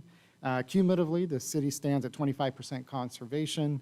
There were 3 notices of violations issued and 2 administrative citations for water waste. Thirdly, there's a report provided as a confirmation of zoning administrator determination. We make it a practice to sunshine these when a zoning administrator makes these determinations, and this was for a location of a shop, accessory building at 1867 North Rose Street, which was compatible and similar to other improvements in that neighborhood. Happy to answer any questions on any of those. Your Honor, I do have a question for Mr. Lawless. Please, go ahead. The Wall of Fame recipients, will we go back to the past 3 years and do all those recipients in person? Yes, that's the intent. Thank you. Councilmember Reyes, did you have any questions? Councilmember Tate, did you? No questions? Vice Mayor Carrillo? No question. Thank you very much. No questions on my behalf, and I want to thank you for the reports that have been provided. Okay, we now move on to the consent calendar. All consent calendar items are considered routine and will be enacted in one motion. There will be no separate discussion of these matters unless a request is made, in which event the item will be removed from the consent calendar. All items removed from the consent calendar for further discussion will be heard at the end of scheduled matters. Council, how do you wish to proceed? Are there any noted conflicts or any I'll go right Well, ahead. the council first. Okay, council members. If there are no items to be pulled or conflicts, I would like to make a motion to approve items 2 through 11. Okay. If I can, there are 2. So one, I have a conflict of interest on number 4 due to property and proximity. So Okay. not a part of that. And then secondly, on number 7, there's a date that needs to be reflected differently. So in section 5.1, I believe it reads as May 30th. It should reflect as July 31st. July 31st? Right. Okay. To be consistent with the lease agreement. That's on Okay. amendment number 4. Okay. We have the noted conflict of interest and a correction to be made to the July 31st. Councilmember Carrillo has made a motion for items 2 through 11. Do we have a second? I'll second that. Councilmember Tate has placed a second, and there is no further discussion. Please call for the vote. Councilmember Tate? Councilmember Stowe? Aye. Councilmember Reyes? Aye. Vice Mayor Carrillo? Aye. Mayor Flores? Aye, passes unanimous, 5-0. Thank you very much.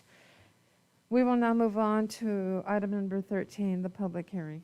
Thank you, Your Honor. The second public hearing that's been scheduled for this evening is consideration of solid waste ordinance revisions and SB Senate Bill 1383 additions. And with that, Mr. Knight will provide the staff report. Thank you. Thank you, Mr. Lawless, Mayor, members of council. The purpose of Chapter 13 of the City of Porterville's Municipal Code is to regulate the collection, transportation, and disposal of solid waste, garbage, and refuse in order to protect the public safety, health, and welfare, and to enhance the environment of the people of Porterville. Revisions to the ordinance are required to facilitate modifications to the city's solid waste program, such as state mandates on waste diversions and recycling. In this case, Senate Bill 1383 which was mandated January 1st, 2022, is bringing new organics recycling regulations and requirements for the city of Porterville, as well as for businesses and residences of Porterville. SB 1383 establishes statewide targets to reduce the amount of organic waste disposal in landfills. It also sets a goal to recover at least 20% of edible food that would have been discarded by 2025 through coordination efforts with community support organizations. SB 1383 is mandating the recycling and composting of all food waste and green waste in order to reduce methane emissions. By keeping organic products out of the landfills, which emits 20% of the state's methane, makes it possible to achieve California's climate goals. The addition of this section 13-25 to Chapter 13 will outline those requirements as well as set groundwork for enforcement actions the city may need to take in order to stay within the guidelines of SB 1383. The city of Porterville currently has recycling and organic waste collection services available to all businesses, multifamily customers, and single-family residences. Green waste carts will be used to collect organic waste, including food waste. We will be following up with customers who are currently not signed up for those services to determine if additional space or de minimis waivers will be needed to be on file. SB 1383 regulations require outreach to educate residences, schools, businesses, and edible food generators on an annual basis. The outreach must be translated into multiple languages based on the most recent census results. The city is currently working with CalRecycle to create education and outreach materials that will be distributed. The city must identify edible food generators that are required to implement an edible food recovery program and connect them with local food recovery organizations. The city must also conduct annual outreach to edible food generators about their requirements under SB 1383 and perform annual inspections to ensure they have contracts in place with edible food recovery organizations and are keeping records of all recovered edible food. The regulations require waste audits to be conducted on collection routes regularly to determine evidence of contamination. Contamination found in any of the carts required recording, reporting, and follow-up to educate customers and ensure proper sorting practices are in place. The city must procure a certain quantity of recovered organics waste products annually. Jurisdictions can meet their target by procuring any combination of eligible recyclable content products such as compost, mulch, recycled content paper, and renewable energy. Staff is currently in the process of determining the procurement target numbers for the city and recommendations moving forward. Other changes besides the addition of Section 13-25 includes updating language to industry standard terminology and corresponding definitions thereof. Staff's recommendations that City Council adopt the draft ordinance approving changes to Chapter 13, Garbage and Refuse, of the City of Porterville's Municipal Code, give first reading by title only, and order the ordinance to print. Staff's available for any questions. Thank you for that report, Mr. Knight. I'm going to bring it to council. Councilmember Tate, did you have any questions? Yes, regarding the organic waste, looking at the law, the community, are they going to be, in other areas, I guess I should back up a little bit, because this was implemented in other states that I visited, and some of the residences were given containers and training about biodegradable bags, for instance, to be able to put their organic waste in to be recycled. And then will that go into the green barrels? Is that the plan? Or because different cities within the state, because this was voted in when, what year? It went into effect January 1st of 2022. It went into effect yes, and then we have until 2025. So it comes in phases. So the first phase is implemented now. Okay. And that's, the ordinance is required to be in effect by April 1st of 2022. Mm-hmm. And so the first tier is initiated by the January 1, 2022 deadline. The next tier will be effective through 2025. Okay. Well, that's what for just the public's information, I wanted to make sure that we clarified that, and that because training and support provided to the community is important for us to know. So thank you. Absolutely. Mr. Knight, just a quick question. I apologize. Go right ahead. No, Mayor, you first. I just have a quick question because this ordinance that what we're working with for right now is just commercial. So it will impact multifamily residential and commercial businesses the most. Okay. Single-family residential homes already are equipped with the 3 container. And so there'll be some education involved in that. Okay. The ordinance implementation is just the first steps. Getting this implemented actually just starts the waterfall of information, if you will. So public outreach, website updating, it's going to be a continued evolving process. There's a number of agencies all tackling the same issue, and it's going to be a culture change, is what I would say. And it'll be a progress moving forward. And that will follow? Yes. Okay, Mr. Lawless? Yes, No? question I was- Okay. no, same one I was going to ask. All right, okay, I'm going to look at Councilmember Stowe. Did you have any questions? Any comment? Nope. Okay, Councilmember Reyes? Yeah, and just, again, understanding that this is commercial and then some multifamily. But before it gets too far with residential, I just wanted to see if, in the planning for single-family homes, before the rules get too strict, if there's ways to look for, because I saw that there's ways to have waivers for commercial, so down the line, just keeping an eye on possibly having waivers for composting and mulching that single-family homes can do to maintain moisture in the ground with some mulch, as well as nutrients in the ground, as some way of having a waiver for at least a period of time, so that the education process can develop, as well as some of the means of disposing of some of the meat and other things in a more productive way.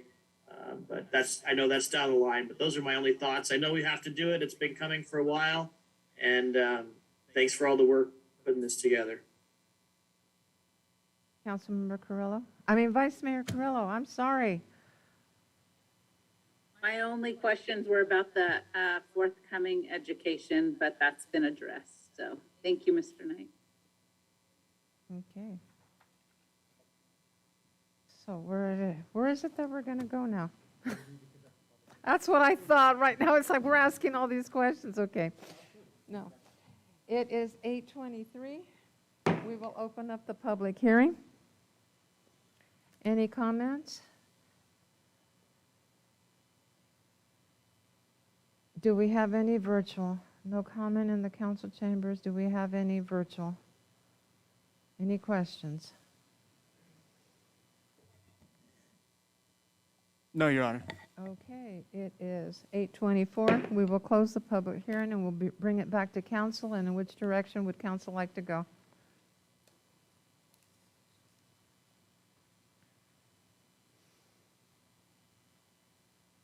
Council members.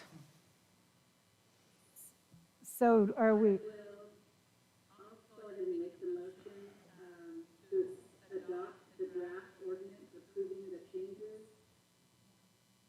to the city's municipal code and give the first reading in order for the ordinance. We have a motion by Vice Mayor Carrillo. Do we have a second? We have a second by Councilmember Stowe. Call for the vote, please. Councilmember Tate? Aye. Councilmember Stowe? Aye. Councilmember Reyes? Aye. Vice Mayor Carrillo? Aye. Mayor Flores? Aye. Passes unanimous, 5-0. Now we will go into scheduled matter. Oops, I If I may apologize. read by title only, Your Honor? Okay. I'm sorry.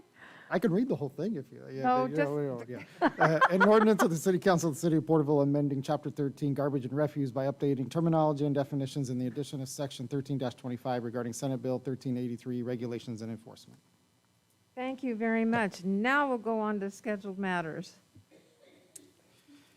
Item number 14. Okay. And I believe Mr. Lawless has a conflict, don't I do. you? I was going to say, so there are 5 scheduled matters, the first of which I have a conflict. Well, I declare a conflict because I am a member of the Porterville Breakfast Rotary Club, although I'm not an officer. Okay. You declare the conflict. Okay. Ms. Hildreth. Thank you, Your Honor. I believe Ms. Bemis is going to present this item. Thank you, Ms. Tildren. Mayor and members of the City Council, the Porterville Breakfast Rotary Club is seeking your approval to hold a 5K run or walk their naming Run for Life, an event on May 7, 2022 at Granite Hills High School. They are requesting the use of the sidewalks along Putnam Avenue, Olive, Crestview Street, Morton Avenue, and Connor Street. The application has been reviewed by the departments, and the requirements are listed on the application and on Exhibit A and Exhibit B. And also the City Council's COVID-19 Ad Hoc Committee have reviewed the application and have approved it. So staff's recommendation is for the City Council to approve the request for a community civic event permit by the Breakfast Rotary Club. Thank you. Thank you very much for the report. Council, which direction? All right, I'm going to make a motion that we accept the staff recommendation for the event scheduled on May the 7th. I'll second. And we have a second. Any further discussion? Call for the vote, please. Councilmember Tate? Aye. Councilmember Stowe? Aye. Councilmember Reyes? Aye. Vice Mayor Carrillo? Aye. Mayor Flores? Aye. Passes unanimous, 5-0. We need to get Mr. Lawless back in here.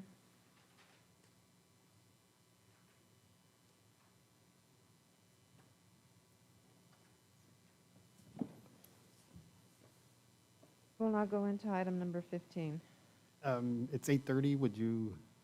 Does council would like to take a 10-minute break? It's 8:30. Or would you like to continue? I think we're almost done. Okay. That's okay with everyone. We'll continue. Thank you. Second scheduled matter is a consideration of city fireworks ordinance. This matter had initially been at a request of council member, or then Mayor Reyes, which was continued by the City Council to this evening's meeting. And so with that, I'll allow Acting Chief Cogburn to please provide the staff report. Thank you, Mr. Lawless, Mayor, and council members. At its meeting on January 18th, 2022, the City Council approved Councilmember Reyes' request to consider and review the City Council's ordinance for potential amendments. As the council is aware, in spring of 2021, the council authorized various amendments to the ordinance, including a prohibition on the use of certain fireworks commonly marketed under the name Piccolo Pete and Whistling Phantom, which emit loud, shrill sounds, the addition of a violations clause of the current fireworks ordinance to include higher fees for violations and also to create increasingly higher fines for repeat offenders, the addition of a host component, which will aid in the enforcement activities where it might otherwise be difficult to discern who within a given party has actually ignited a illegal firework. The property owner could then be held liable regardless of who ignites the illegal fireworks. The addition of a rewards program that would further enhance staff's ability to locate and cite those who choose not to comply with the city's firework regulations. The fireworks ordinance is herein presented for council's consideration. Also provided for the council's reference is a 5-year citation collection report, as well as a comprehensive enforcement report dated July of 2021. Staff's recommendation is that the City Council consider the city's fireworks ordinance and provide direction as determined. Staff is available for questions. Thank you very much. I don't believe there are questions, but I am going to start with Councilmember Reyes to this regard. Thank you, Mayor. Yeah, the reason I wanted to bring this up was because, as Chief Cogburn mentioned, there had been some major changes to not only the structure of the fines that were implemented, but also products and usage, sales within the city. And as we know that these things now have a tendency to change more frequently than they had in the past. I think in the past it was pretty mundane to have the Safe and Sane fireworks sales happen as a simple fundraiser for nonprofits, sports clubs, and churches alike. And I think that the one thing that I've noticed over the years of being on council is that it is changed to driven by the vendors of the fireworks to contact those nonprofit agencies as soon as they're available, to notify them that the fireworks applications are ready to go, and get your application in as soon as possible, which then drives the hopes and budgets of all those groups. And I think that when we're looking at changes in products, behaviors, patterns, the council needs to have an opportunity to authorize this to proceed before an outside agency like a vendor, or before the hopes of the nonprofits become too high, and that we can look at potential changes in anything from the number of available booths to the start of the application process, so that it's more in the hands of council to I wouldn't say to stop it, but to authorize it as it's more difficult to rein it back once it starts. It gives us the opportunity to help provide the community some input prior to, as well as the confidence that we're the ones that are determining what's happening within the community. And so that's why I wanted to bring it forth, just because the momentum of this, especially the Safe and Sane, but when you couple that with some of the illegal fireworks, which I know we're addressing, just the situation has changed. So that's why I brought it forward, and I just wanted to bring it to council. Thank you. Thank you very much. Any comment? Councilmember Tate?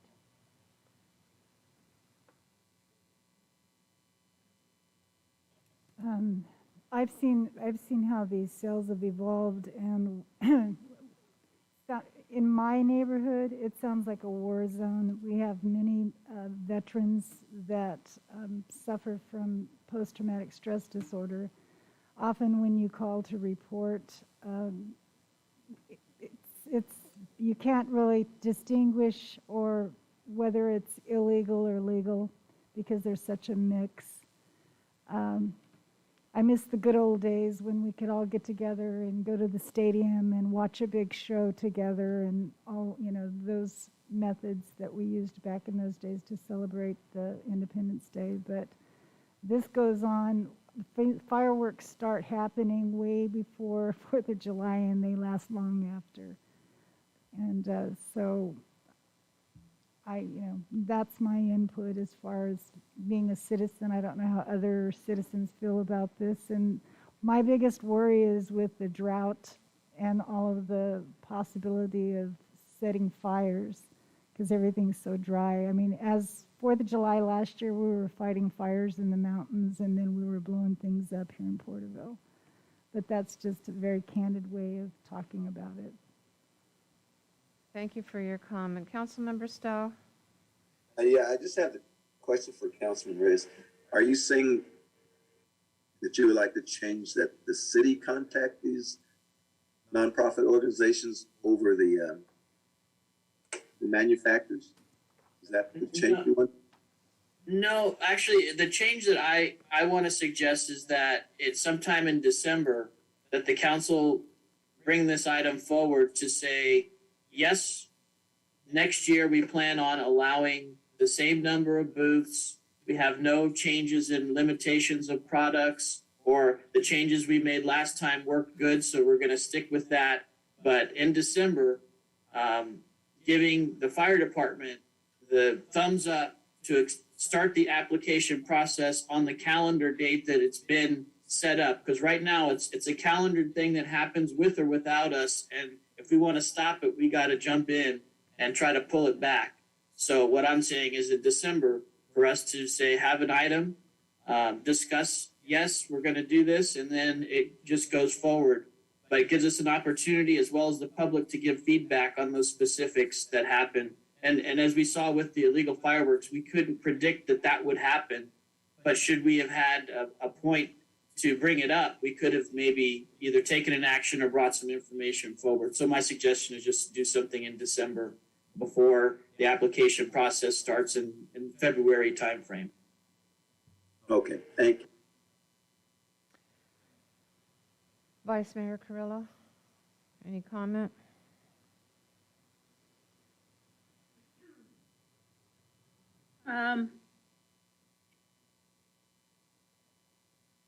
I'm just trying to determine exactly how this, I'm not sure how this would benefit, be a benefit. I understand what Councilmember Reyes is saying about approve it each year, but I think we've built in so many guidelines already into the ordinance. And obviously, if there's something significant going on, the council at that time does have the authority to, look at this if that's something that needs to be changed or revised for that year. So I just wasn't really clear on having to review that every year for an ordinance that's already in place.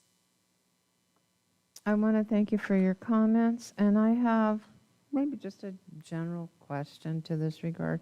There's always been a process in place, and that process has been when, say for instance, TNT and the vendors to send out something, how I like the process explained so that people can hear to the regard, because we made several changes to the ordinance with specifications.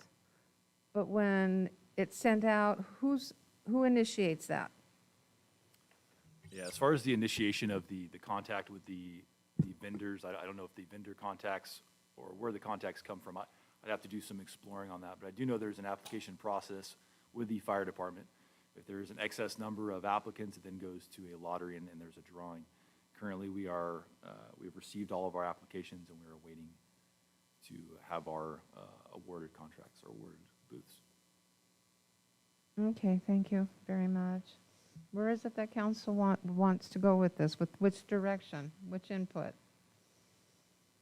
If I may, Mayor, just to address the last two questions, which was yours as well as Vice Mayor Carrillo's, there is a process in place, but from my experience, the vendor does contact the nonprofits before the application starts, before the process starts, which I think my thought process is it just like flag football, and if you've ever been involved with anything that has to do with flag football, as soon as you make a change, the council chambers is loaded with parents who are nothing but angry at you because they've already planned on what's going to happen. And I think the same thing did happen with us with the Piccolo Pete's.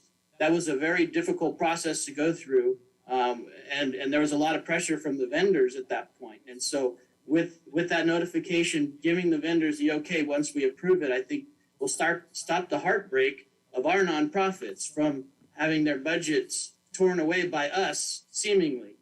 But when we approve it, we're allowing it to happen. So that's just the subtle difference. If the council doesn't want to do it, it's okay with me, but that was my thought process. It's harder to rip something away than to say, yes, you can proceed with it. Thank you very much. I'm going to bring it back to council. In which direction? I don't see any problem with having a meeting in December about this. I understand the rationale that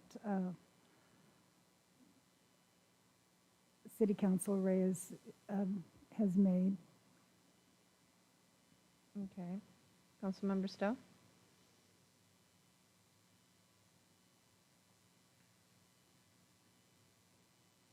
I'm just waiting for a vote or a recommendation or a motion. Well, this is to provide direction as determined. Is that correct? That's what I'm reading. Well, this was a council member requested item to be brought Correct. forward and then for direction. And I guess there's a couple different ways to address this. One, if you wanted to modify the ordinance, we'd have to go through the hearing process. But as well as, and just as you took an action earlier this evening, the council can override only the council can override its ordinances by a 4/5 vote.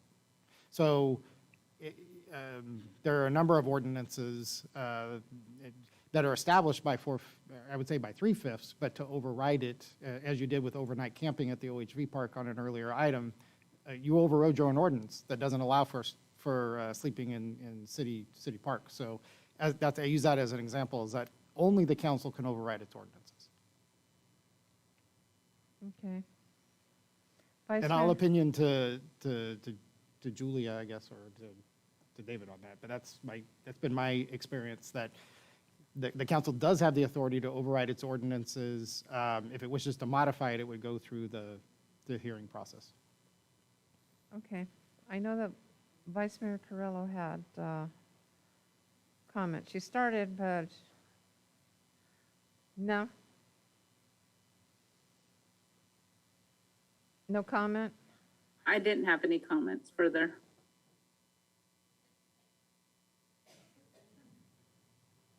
I don't have a comment, and I understand what the request is. I'm just going to take it to council as to how you want to proceed. Approve to proceed? I would move that we have a consent calendar item in December that says proceed with the application process in February.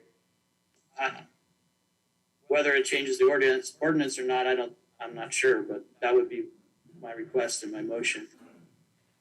There is a request and a motion on the table. Is there a second to that regard? I'll second it. We have a second by Councilmember Tate. Any discussion? Yes, aren't we already doing that? Approving it in February?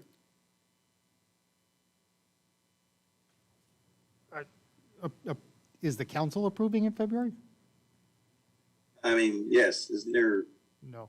By the order of your ordinance, so applications are received through the month of January. If it's oversubscribed over the number of booths that you allow, which are based on population of the city, and which I think is 15 that is currently permitted, then if it's oversubscribed, which it is, there then is a drawing. So let's say there's 15 booths and 20 applicants, and there is a drawing that's conducted between February 16th and the 28th.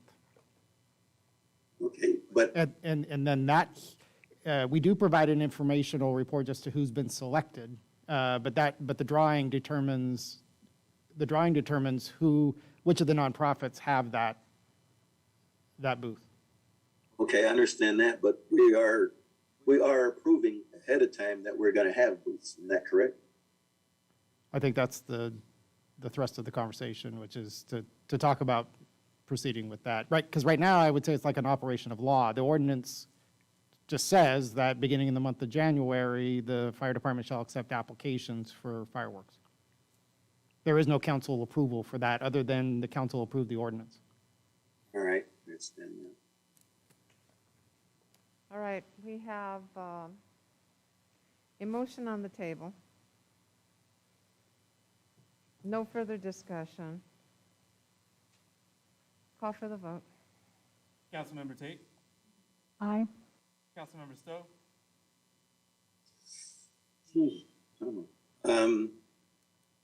I'll say aye. Councilmember Reyes? Aye. Vice Mayor Carrillo? No. Mayor Flores? Hang on a second, let me think this one through.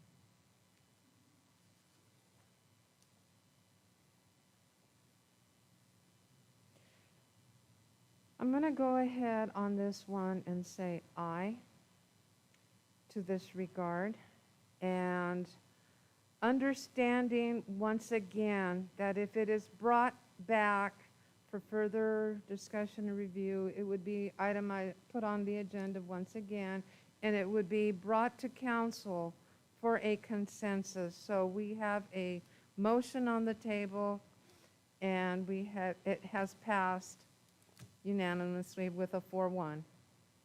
Okay? We will move on to the next item. Thank you, Your Honor. Next item is consideration of litter abatement program, and Mr. Reidenauer is going to provide that staff report. He is with us virtually.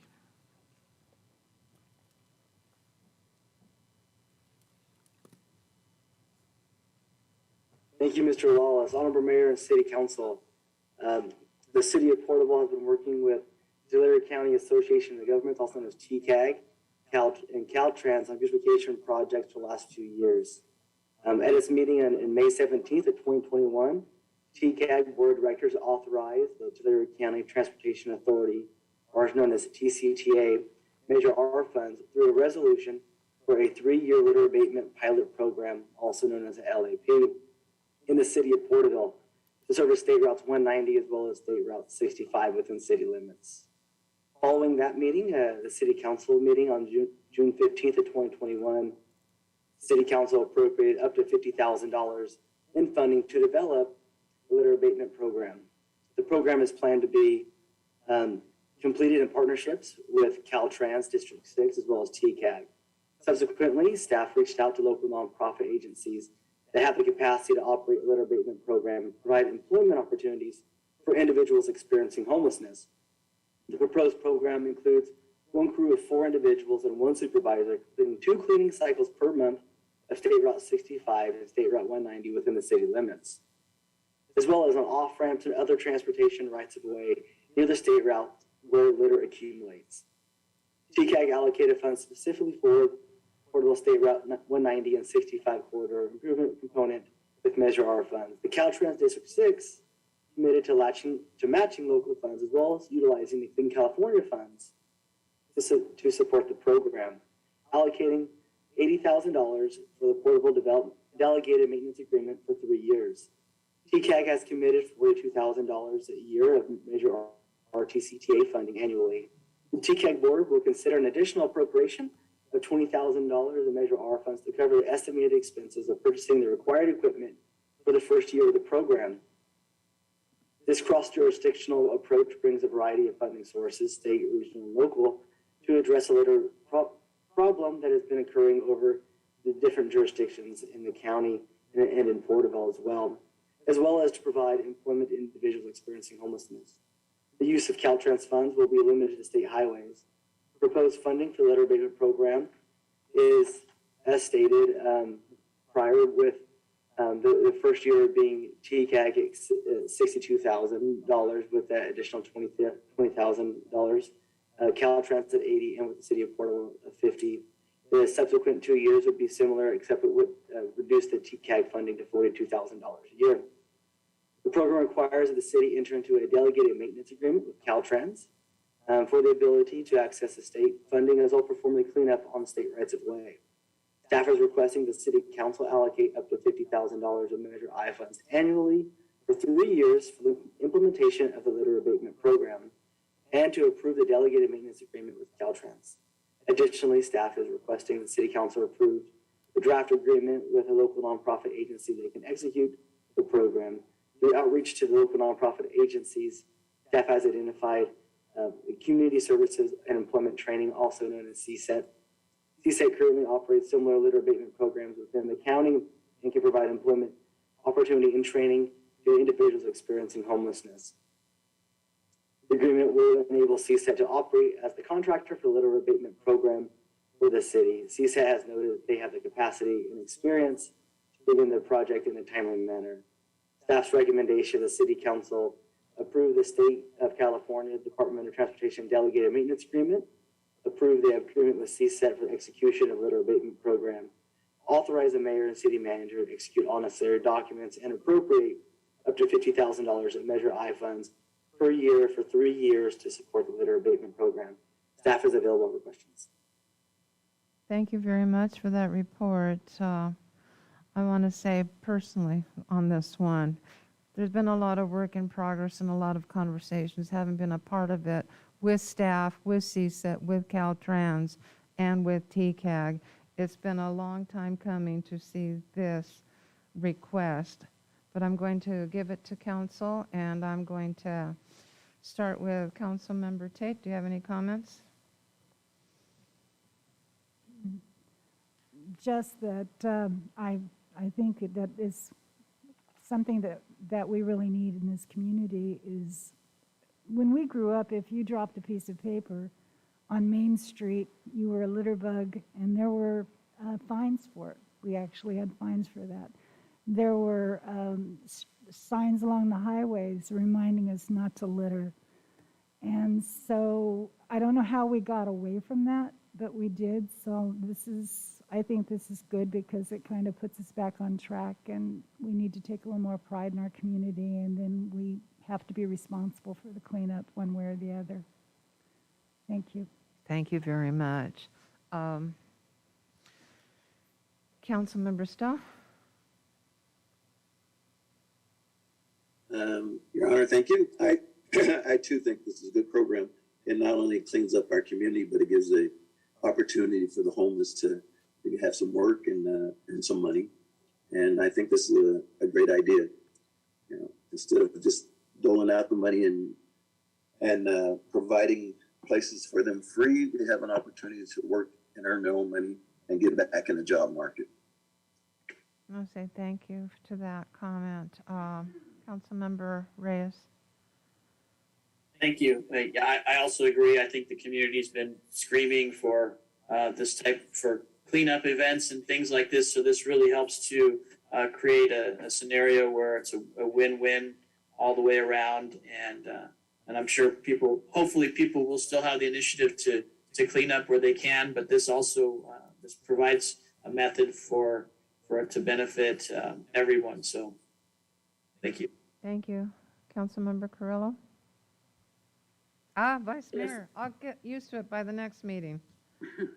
It's excellent work with the agencies working together with that amount of funds for such a great project for our community. Looking forward to it.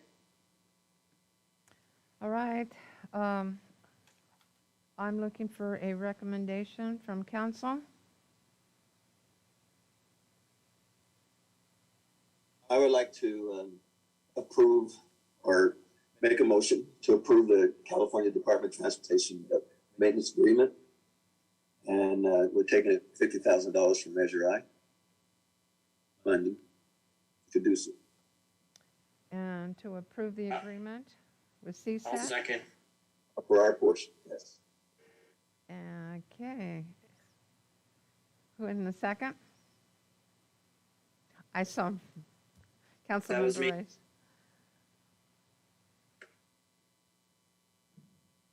It looked like that was a second. Okay. Yes, that was a second. No further discussion. Call for the vote, please. Councilmember Tate, Aye. Councilmember Stowe, Aye. Councilmember Reyes, Aye. Vice Mayor Carrillo, Aye. Mayor Flores. Aye. Passes unanimous 5-0. We now move on into the next item. Thank you, Your Honor. With the council's reorganization earlier this evening, then Mayor Reyes had requested that the city council consider the appointment of its members to several boards and committees that he was representing the city upon, which included the city council's COVID ad hoc committee, the county selection committee, which the mayor serves as that or their designee, the Tulare County Regional Transit Authority Board of Directors, and the Tule River Improvement Joint Powers Authority Board of Directors. So those are essentially three within the variety of committees and boards that the members of council sit upon, which asked for council member consideration to take office of. Thank you very much. I am looking at the City Council COVID Ad hoc Committee. And I know that Councilmember Carrillo is already on there. And did you wish to continue that? Yes. Councilmember Tate? Yes, I would like to. Okay. Then duly note that Councilmember Tate will be the other representative with Vice Mayor Carrillo. The county, pardon me? Your Honor, Yes. we might want to ask Councilman Reyes which ones he would like to, or we're just going through them all? I think these are the ones that he's requested people to come on, is that correct, or am I? That was the request. The ones that the city manager listed were the ones that I was requesting to be assigned. As I'm still in the air district, still on the cannabis ad hoc, still on the Mighty 190, and I think there's another one. But the ones that were listed were the ones that I was requesting be reassigned. And that's how I read it. And I wanted that clear. Thank you for that question, Councilmember Stowe. The County Selection Committee is one that I would get, so there are no questions to that. The one that I am looking at is the Tulare County Regional Transit Authority Board of Directors. And I'm going to state that I'm already on TCAG, the Tulare County Association of Governments. From that, I am the representative on the Water Commission and a subcommittee, Sustainable Corridor, and on to that regard. So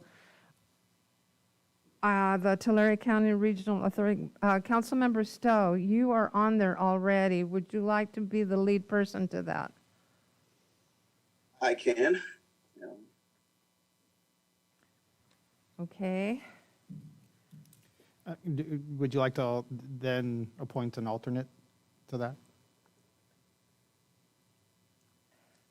Okay, I'm going to ask What was the name of that committee again? Tulare County Regional Transit Authority Board of Directors, Vice Mayor Carrillo. This is one that would be one that is a spinoff from the Tulare County Association of Governments. It's been a work in progress for years, and that may be one of interest for you to serve on. Yes, I'll be an alternate to Councilmember Stowe. Okay.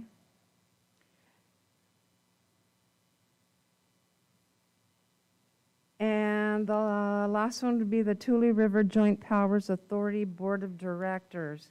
How often do they meet? They meet quarterly. I was just asking the question. I wasn't offering to be on another committee. I was not. Okay. And what does that involve, the Tule River Joint Powers Authority improvement? What does that involve? Well, please go ahead, Councilmember. Okay, thank you. It meets quarterly. It discusses channel clearing, the funding requests for channel clearing by the different agencies in the area. It discusses water levels that are within the reservoir at the dam. The enlargement project is one of the main things that the discussions revolve around, although that will end at some point in time.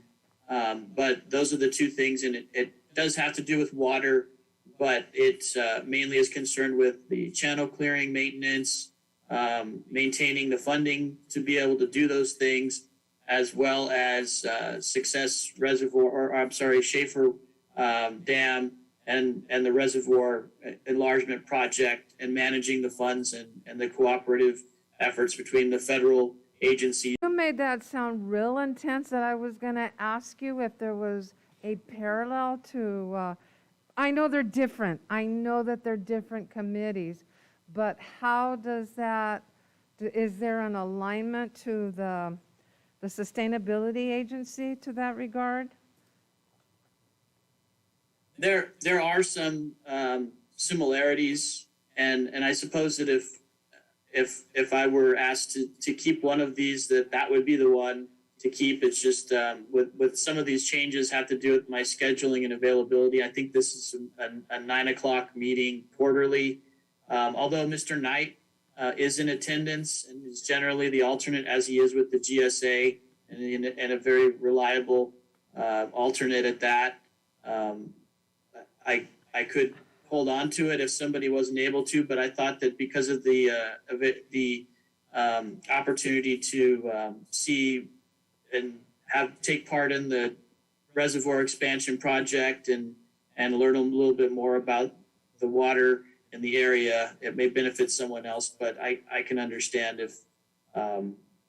if you see a connection between the GSA and this, and Well, I do see a connection to those committees, because when we started back in, how many years ago, attending all the, well, when Sigma first was just a discussion, and that was almost 5 years ago. And the process has gotten more intense. And as far as attending some of the Water Commission meetings, they're talking about different things that are going on with the basins and the sub-basins, and having that knowledge and to that sustainability with regard to water, that I'm just going to ask you, Councilmember Reyes, having Mr. Knight as the alternate, these are quarterly meetings, if you would continue to stay on, only because of the alignment to the sustainability, to the groundwater sustainability committee. That one. yeah, I can. I would stay on and at this point, since the city manager had mentioned the different groups, there is one that I did fail to list, although I enjoy being on it. And I don't know if it's too late to add this to the list or if there's interest, but participating in the Mighty 190 committee has been something I've been doing for a while.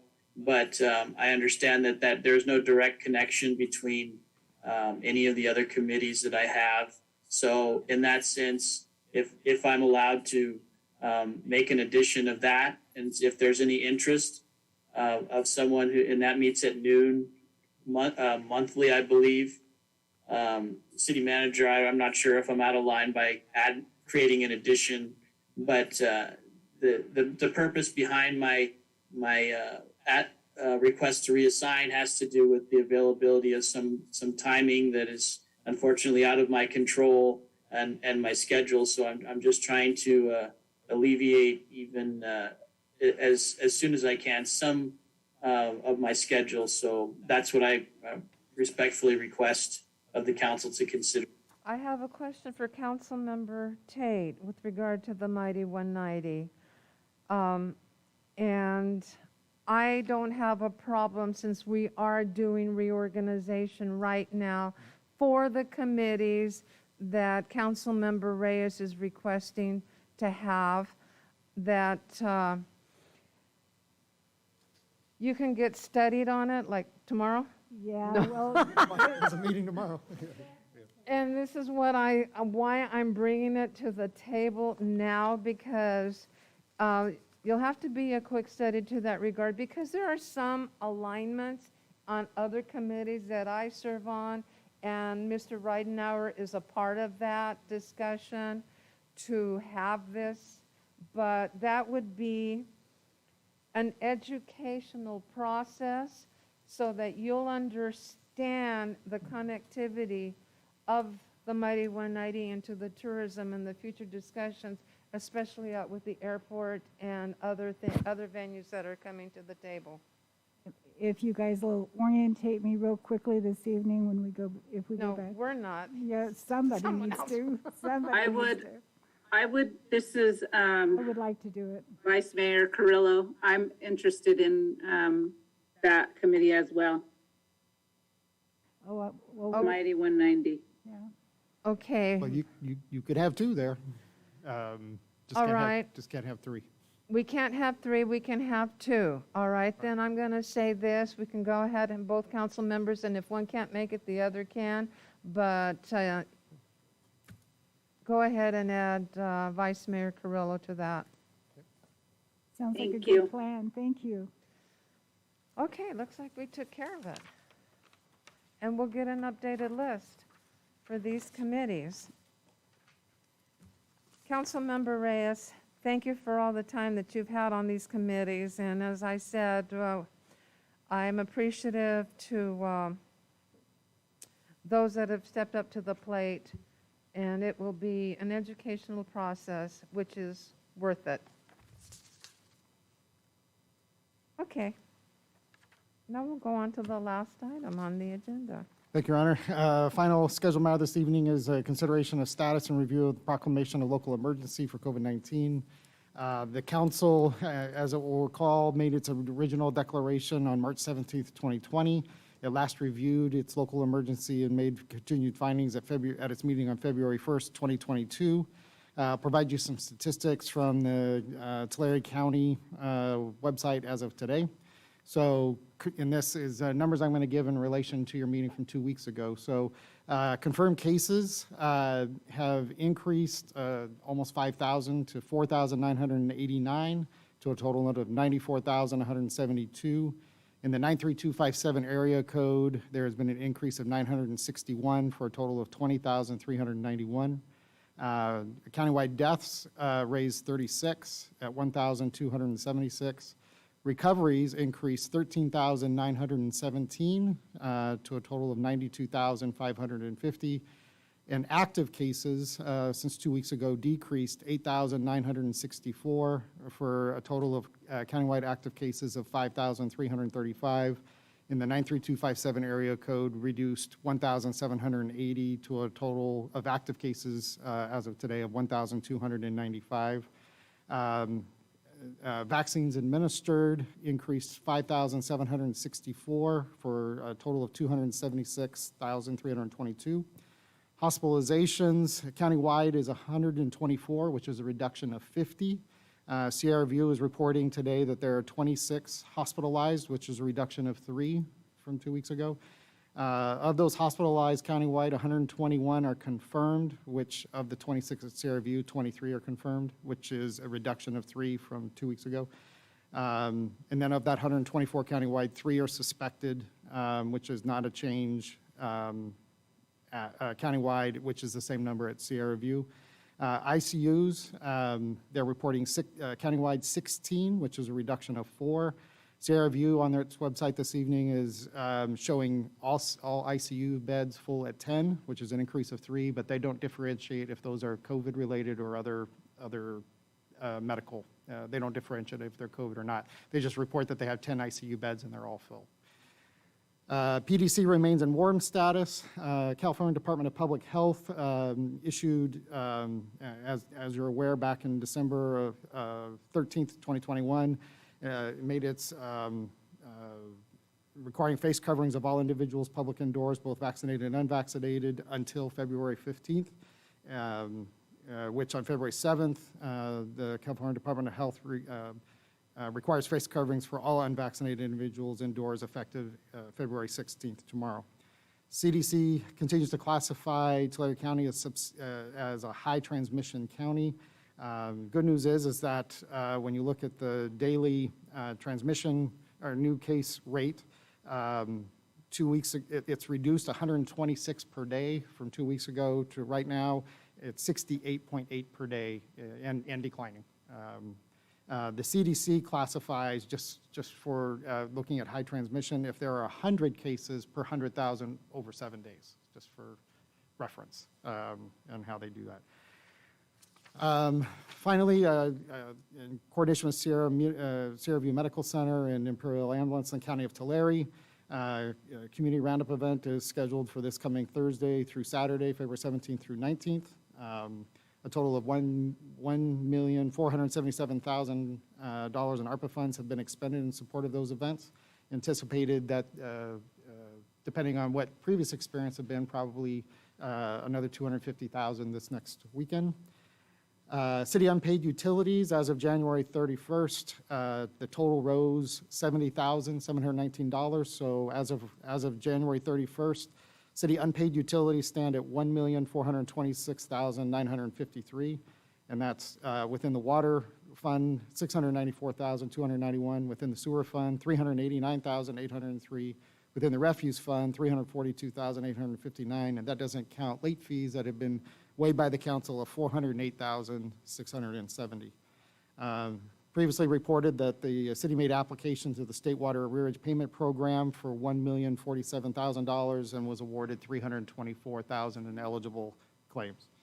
So before the City Council this evening, consideration would be to review and determine the need for continued local emergency. There is a draft resolution that's been presented that allows for electronic participation in meetings under AB 361. So consideration of adopting that resolution. And there was as referenced earlier by Vice Mayor Carrillo, the COVID ad hoc committee did review the vaccine incentive programs and did make a recommendation to continue those through the month of March. So council could give direction on that regard as well. Happy to answer any questions or provide any further information. Thank you. Does council have any questions?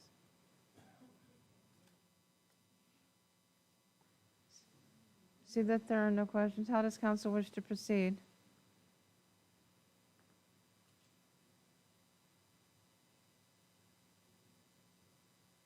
Since we had public discussion about this, can we have a little bit of a discussion about this ordinance or proclamation? Mr. Lawless just listed all of the different things that are combined in this. And these are all concessions and things that were proclaimed back in 2020. Did anybody take any count or account of what was going on in 2020? I know I did. This all began with self-isolation, businesses closing. I think maybe we had some big box stores going on. If anybody went to Walmart and you stood in lines and you did the six feet distance thing with the glove, I got up at the crack of dawn and went grocery shopping, and I pretty much self-isolated. I'm on numerous clubs. City Council isn't my only thing that I do. We were unable to hold events or fundraisers. I was unable to see my friends, my family, unable to travel. So no, yes, and did you take into account to what was going on at that time? So also what I wanted to know, I'm not trying to engage with you, but I want to tell you about the fact that I see that the numbers are going down, and I feel that it's partially because of the COVID vaccinations. So, first of all, this is not for public discussion. This is for a comment so that we can make a recommendation. So I recommend that we proceed and that we approve this. And there are other people that volunteer to come and get their vaccines, and we've helped support them to do that, as well as supporting the local businesses that were failing due to the ARPA funds that were provided. Thank you. Okay, did you just say that you've made a recommendation to what's here? Yes. On staff recommendation? Yes. That I approve item number 18 as intact to proceed. Okay, because we're looking at 4 items here for a staff recommendation. I approved them and would motion to take a vote. Are you saying that it's going to be to continue the proclamation of local emergency and to approve the draft resolution authorizing local emergency virtual meetings and to take action as deemed? You're recommending what's here? Yes. We have a motion on the table to what's being recommended by staff recommendation. Is there a second? Is there a second for discussion? I'll second. Any further discussion to this regard? I know that I'm just going to comment. I know that when the council took action back when it first started, the ARPA funding was specific. The ARPA funding was specific to that regard. Council made the recommendations that those gift cards be spent locally. And the participating stores or whoever are on the list of who are the vendors that have come to the table. But those funds are for local. I do know in a future discussion, there will be unrestricted ARPA funding that will be available to be used by council for things as homeless, things that are in the sewer systems, the water, and all of that that comes up in the future. I'm just making that comment at this point. Does council have any more discussion? Councilmember Reyes, Councilmember Stowe? It looks like they got frozen. I have no more discussion. I have no comment further. No comments. All right, call for the vote. Councilmember Tate, Aye. Councilmember Stowe, Aye. Councilmember Reyes, Aye. Vice Mayor Carrillo, Aye. Mayor Flores. Aye, passes unanimous, 5-0. We move on now. Staff would like to point out that there was no vote and motion on the previous item, assigning the appointments to the commissions. If we could go back and. Yeah, and I could, just- so to the COVID ad hoc committee, it would be to add Councilmember Tate to that assignment, to the Tulare County Regional Transit Authority. Councilmember Stowe became the member, and Vice Mayor Carrillo became the alternate. On the Councilmember Reyes remained with the Tulare River Improvement Joint Powers Authority. And then on Mighty 190, Councilmember Tate and Vice Mayor Carrillo were, those were the appointments that were made. Well, thank you for So, bringing that. We're just moving right along. well, we'd like to be able to have a, city attorney is requesting that it be a alright. motion and a second to The confirm those city appointments. attorney has requested a motion on the table with the changes, and I'm going to go ahead and make the motion with the committee assignments on the reorganization of committees. I'll second. And we have a second by Councilmember Reyes. Call for the vote. Councilmember Tate, Aye. Councilmember Stowe, Aye. Aye. Councilmember Reyes, Aye. Vice Mayor Carrillo, Aye. Mayor Flores. Aye. What happened to them on the screen?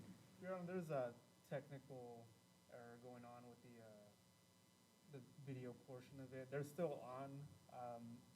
Well, I can see that they're still on by. Risk of losing the Zoom meeting, I honestly wouldn't want to. Okay. Unless you would like me to, I can. No, I was just wondering what happened.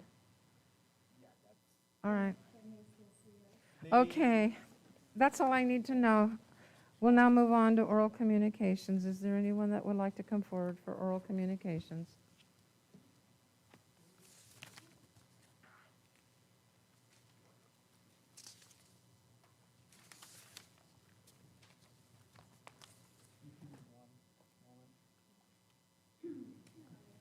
Teresa White. I live at 1313 South Plano, Porterville, California. I've lived here, born, raised here my whole life. I typically don't get up here and speak because I get way too emotional. And I will probably say something a little bit inappropriate. For one, Councilman Reyes, I don't know why in the hell he's even here and why you guys think that it's okay when he can have someone in the background making decisions for what he does. I don't trust him. I think that he should be here present. Actually, how do I know that somebody's not dictating what he should say or what he should do? You know, that should be alarming to you guys. Or is it constant for you guys that somebody in the audience can tell you when to shut up and you do it? I mean, that's disgusting. I heard what you said about the COVID stuff. You know, I wish you guys would run the numbers on the vax and unvax and who's getting sick, and the deaths have went way down. It's over. It's over, and what you're doing to our community is harmful. You know, you guys should be held, well, our Lord God will hold you accountable for what you're doing. Have any of you guys read the VAERS report? I mean, you guys don't think that data's real, or because you don't hear it on ABC, NBC, CBS, you know? That's real. Read it, it's horrifying. I read some of it last night and bawled. Listen to those stories. Those people dying for no reason, getting a jab and dying. I mean, you guys are supposed to represent us, and I don't see you doing that at all. I don't know, we are gonna rally that all of you guys are gone if you do not start listening to the public. I've just had it with all of you. And Reyes needs to leave. He's a criminal. He does not represent this town. You know, he makes decisions for himself. Somebody else makes it for him. I mean, that's disgusting. He's not a good representative of us, of Porterville, at all.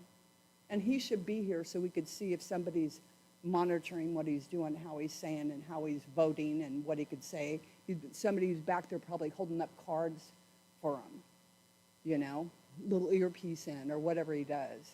And it couldn't have been the first time. I'm sure he's run this for a long time. I wouldn't trust him on any meeting at all, any at all.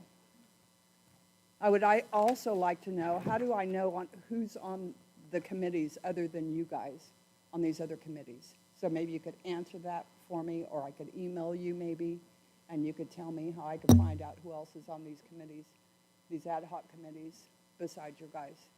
That is public information, and you can go ahead and send your email to the city manager to that regard, requesting that.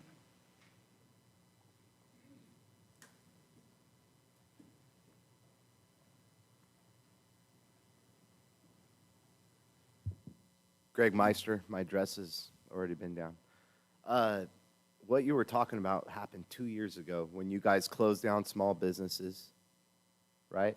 And you left the big box stores open. We're past that. The numbers are low. What was it, like 24 people this month? And you guys continue these emergency powers, which is harming everything.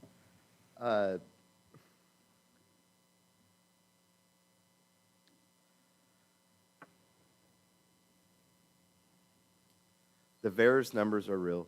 They're causing harm. And what really disgusts me is that we're paying people $100, and great, we're keeping it within the community. I get that. But you got to think, these are poor people that are in need of money. And they're taking, I understand that you guys are paying 12-year-olds these $100 certificates for getting these vaccinations, the COVID jab. So if you have a family, let's say a Latino family with 6 kids, and they look at it as, well, I'm going to get $600 for this. And they may be a poorer family. And it could happen even with a white family or any minority family, right? But you're hurting the poor community in this sense. And as I sit here and just listen to what's going on, these are the people that are hurting. And then they're taking this experimental vaccine that we do not know the long-term side effects. And for you to say that it's the reason why the numbers are down is wrong. How many people have been sick in this community? It continues. The number is out, and that's not even of how many we actually know actually got COVID, right? There's people that never reported, never tested. We never know. For all we know, the whole community is got immunities. So I really think you guys need to reevaluate what we're doing here. We're strong-arming the community with these COVID emergency powers, masking. I would love to see your guys' faces. I'd love to get back to normal. But chasing the money is not the answer. And that's what it all comes down to with the schools to here. It's all about the money. That's all it's about. You guys see this money, and now we've gone into a position of governing with COVID money, and it's hard to get rid of that style of governing, because how can you go forward without that money? And I understand that there's going to be some tough decisions ahead. I hope you guys find the strength in your leadership to figure that out. Thank you. Thank you, Mr. Meister.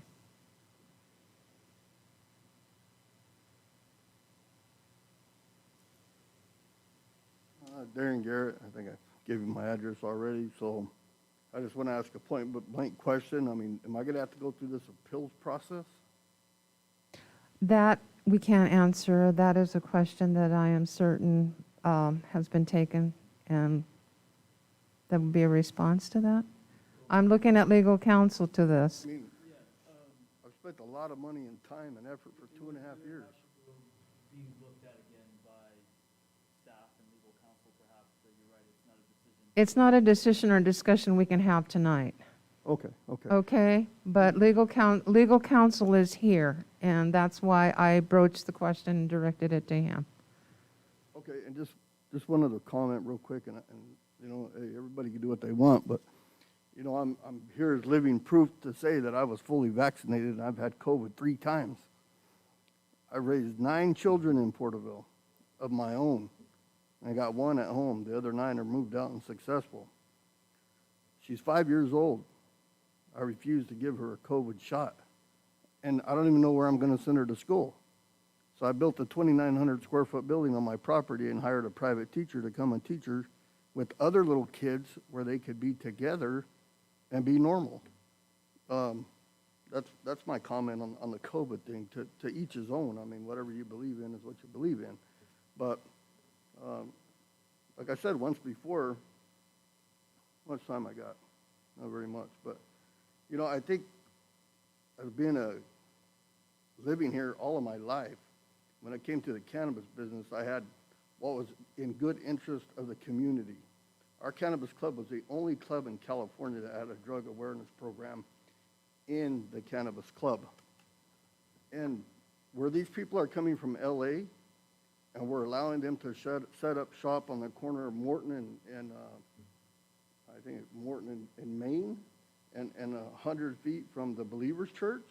I mean, my God, I hope it's not your grandchildren you're having to explain to when you get stuck at the stoplight of what that club is. Or it's your grandchildren walking out of the church that are sharing a parking lot with the cannabis club. I mean, these places should be put in places that where our children can't go out and see them. I mean, the first drug I ever did was marijuana. My brother is an addict today on the streets of Porterville. I have literally paid for 26 people to go to the PAR Center out of my pocket, and you could call them and ask them. So cannabis is a serious thing. Some people use it for medication. But to put it in the face of our children, that's blood on the city council's hands, not mine. So it really should be looked at and be done correctly. And for me to have to go through this is complete absurdity and nonsense. And I don't mean to sound rude, but I work hard for my money just like everybody else. Thank you. Thank you, Mr. Garrett.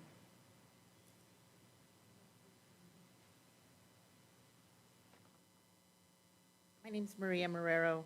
My address is on record. I do want to address council as well as all of you. It's when you start looking legally, I want to reiterate that, yes, we are applying wholly local for a business. That would be wholly local. We live here. Again, if you're going to look into it, look into the 2 people because we had to resubmit. We were the only ones left from the originals, had gone through everything, and we were the only ones left, and you decided as a council for us to reapply. It's costing us, it's costing me a lot. A lot of this that's going on is that part that how hard is it to look up the people that applied? There was 2. Address Porterville, California, and the second Wood Lake, California. That's not wholly local. We're pleading, you know? You sit here, you say these things to us, but then when it's simple fact, you didn't deny them. And had you denied them for not being Porterville, it would have been 1 person again left on that sheet. That would have been us again. How many times do we come to the same thing and hear the same thing? We've been asking, as the citizens, I don't see anybody in here asking for mandates and face covers. If you choose them, God bless you. Wear it. I'm happy for you. If you choose the vaccine, I'm happy for you. If you don't, I'm happy for you. I too have had COVID. I'm here before you. Many of you have had COVID and you're here before me. It should be somebody's decision, our own personal, not you mandating it. The same thing, when we allowed you, I'm listening to you guys wanting to control the fireworks even more. You have so much to control right now, it's not working. You have a lot of stuff to make decisions about. Are some of the petty things that you're making decisions really worth it? COVID is very worth it, and it's very real. I've had people die more than ever, but they also died from the vaccine, from heart disease, from blood clots, from a whole lot of other sicknesses that came with the vaccine. We're not counting them very often, are we? We just take it, oh, they had heart disease. They didn't have heart disease before the jab. They were gone within 60 days. To me, that hurts. But what I'm here to complain about, what I want to hear from our council is that you're looking into wholly local. You added a whole nother year and a half to our time so that you can rewrite. We are wholly local. We are Bloom's Farm, and we're here, Porterville centered, Porterville. You left the big stores open, and our little stores went out of business. Don't let the big guy come in and take the little guy, because we're not that little. We're Porterville strong. Thank you, Ms. Marrero, very much.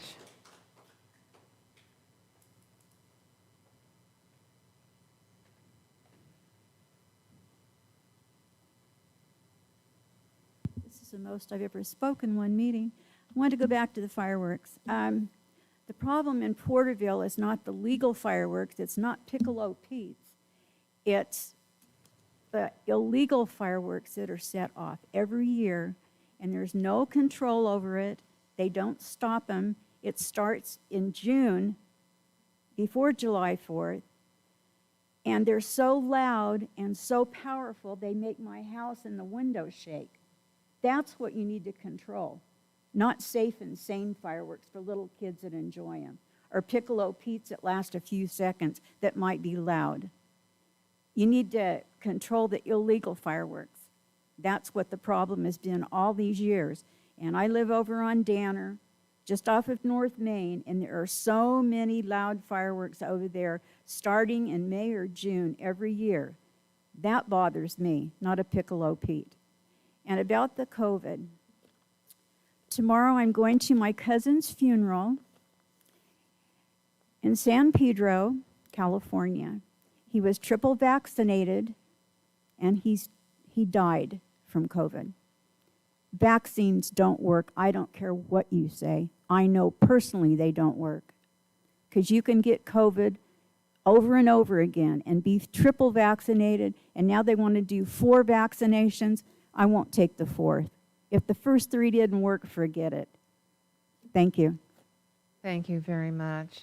Is there someone else that would like to come forward from council chambers? Do we have any online?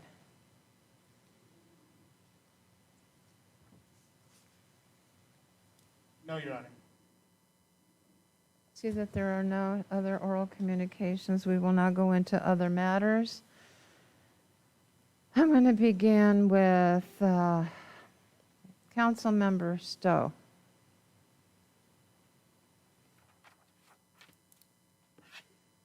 Thank you, Your Honor.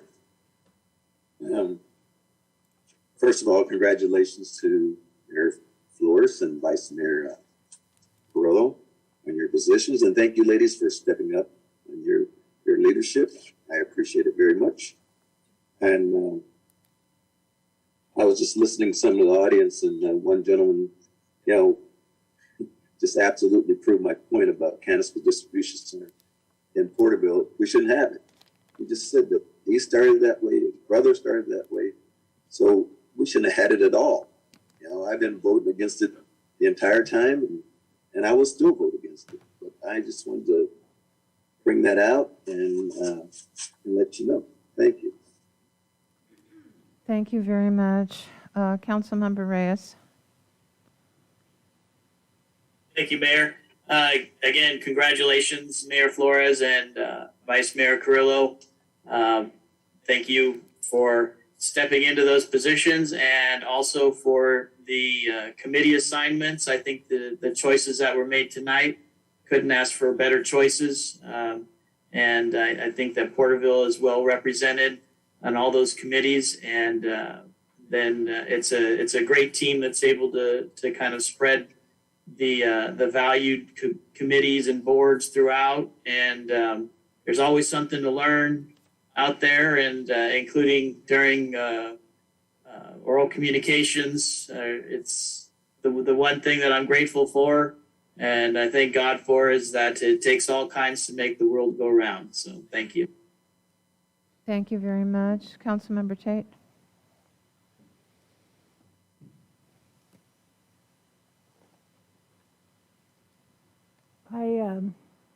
I volunteered for this position to be able to learn about the city and about how it runs and all the background.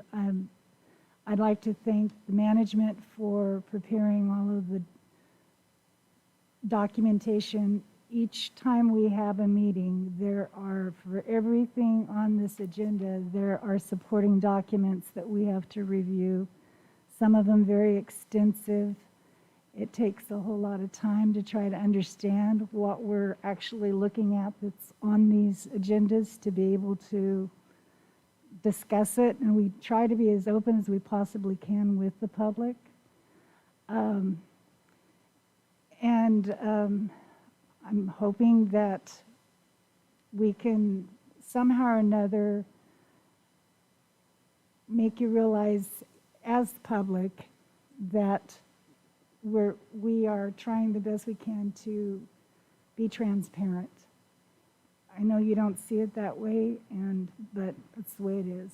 We try our best to be transparent. And I'd like to thank everyone for this whole COVID dilemma has really put a damper on a lot of things that we've done, and we've had to be very creative to be able to continue to keep things going as far as our community events.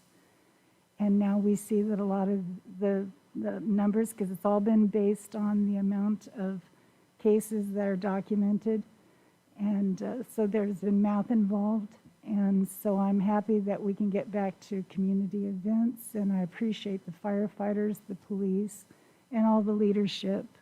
And also for your participation. Thank you. Thank you. Vice Mayor Carrillo. Yes, first of all, I wanted to thank you all for the nomination and the votes. I appreciate your support and your belief in me that I could do this and step in unexpectedly. I was surprised, but I will continue to work hard. I'll continue to learn and ask questions, meet weekly with the city manager and the deputy. To go over and review items and materials and all the packets that the staff prepares, just as Councilmember Tate mentioned, and just look forward to finishing out the term, during this really difficult time for all of us. The next item that I just wanted to mention was I just wanted to acknowledge the families that are dealing with all the loss that's going on. And it's not really a question if they believe or don't believe it's happening to them, including, I think, in the last 2 weeks, we've had five funerals on the reservation in the Tulare River community. And the one Friday and Saturday was one of my close cousins. And he was an elder, so passed unexpectedly at Sierra View. So huge loss there to our community. He was a previous tribal council member and also on the health board.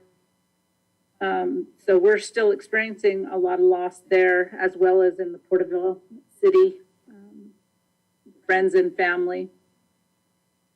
And then the third thing that I would like to say is I just really wanted to acknowledge the staff. And I wasn't feeling well tonight, so I had to call in virtually, which I hate. I hate calling in, so I'd rather be there in person. So hopefully by next week I will be there. by the next meeting. But I just want to thank the staff for all that you do for the citizens, citizens of our town, including there's just the services, you know, that are important to us, the protection and safety of our community, and all the activities and events that go on, whether it be virtual or hybrid or in person. And I think more are starting to be planned in person. And it's really hopeful to hear those things. And as we have that COVID ad hoc committee, that's not always fun discussions, and they're difficult decisions. And then a lot of things to review of where and how many and indoor, outdoor type things. But to hear the discussion of potential spring and summer activities and sporting events and walks and runs that are going to be outdoors, I feel really good about that. And I know the staff works really hard to put together all those plans. And then almost immediately after they're approved, they're up on social media and out with flyers all over the place. So just really want to acknowledge the staff for all those efforts. And also congratulations, Mayor, and thank you, Councilmember Reyes, for your time serving us as the mayor. Thank you very much.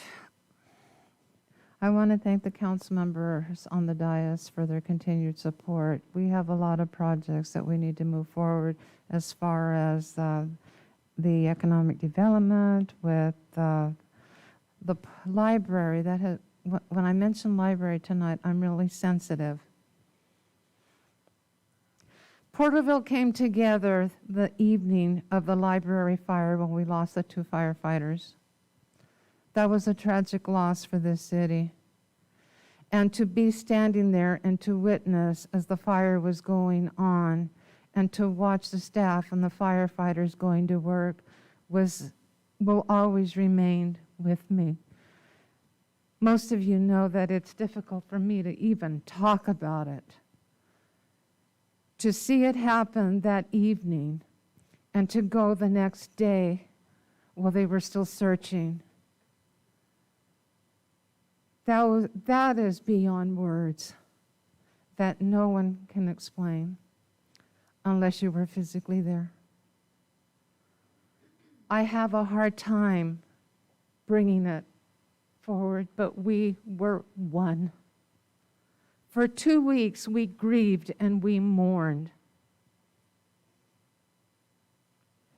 with the families and with the fire department and the police department, who worked effortlessly that evening and the next day. Difficult for me were to watch people in the community that would stand there with their video cameras to want to see what should be respected. That was hard. I'm able to talk about it this evening because on the anniversary, you don't forget. You don't forget what the families have gone to, but you don't forget what our firefighters and our police department went through for those next few weeks, within the 2 weeks.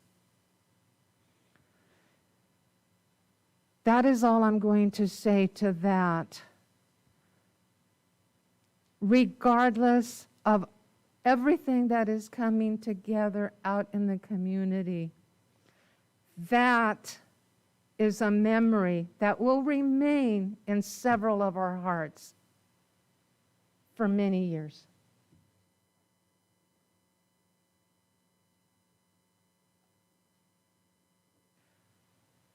We are working toward the resiliency, but it is with our fortitude that we help each other through these times.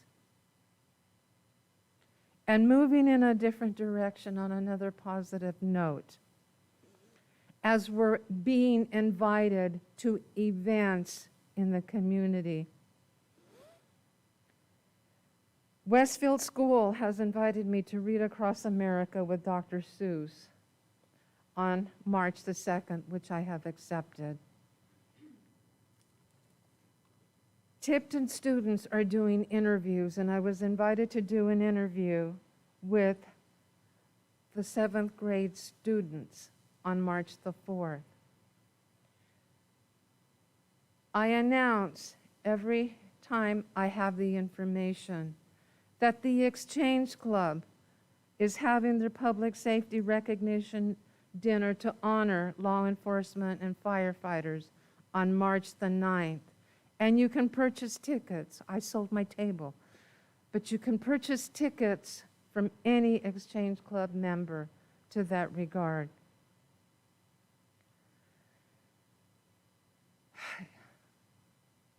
I am very proud of staff, and I know that they work effortlessly. Patience is not always our virtue, and I can say that it's not always mine. But during the stressful times they have worked hard. I want to commend the Economic Development Department, the Community Development, because they have worked continuously and worked with partners in small business development to offer the assistance to help small businesses. They have been there on a constant to help people as they come in, to apply for applications, to see if they could get some of those grants for many of that. I want to thank our engineering department. They've had a lot of things that they've had to deal with, especially with regard to some of the applications that have come in through the department, but guess what? It's about moving forward. Mr. Knight, I'm looking at you because you have a tough job.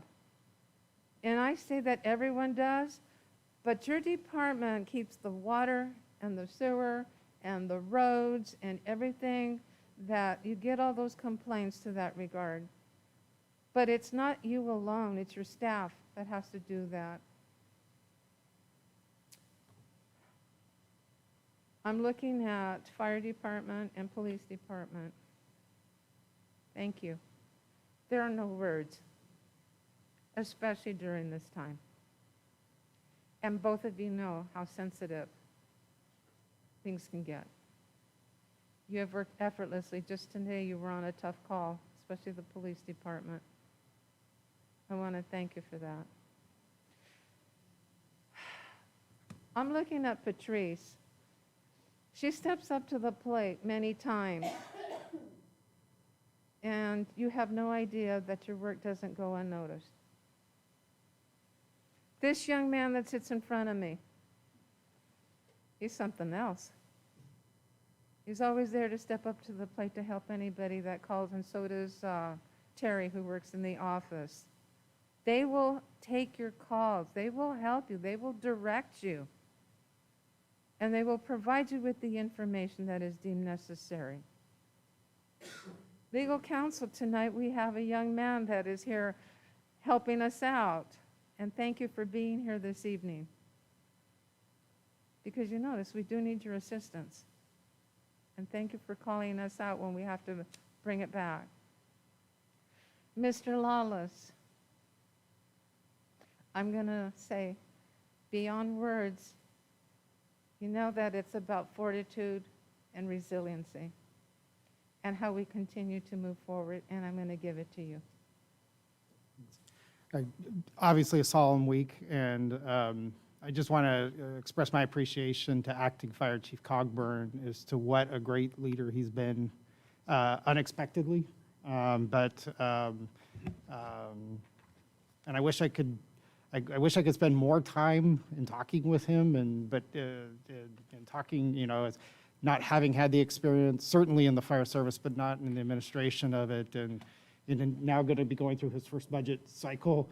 You know, certainly we'll hope, but I just want to personally express my appreciation. He's wearing two hats, not only, you know, serving in his capacity, even though we have an acting deputy chief, he's still carrying those responsibilities as well as the chief. And so I just want to express appreciation, and I think that he would recognize how much is involved in administration of fire service beyond just the putting the wet stuff on the hot stuff.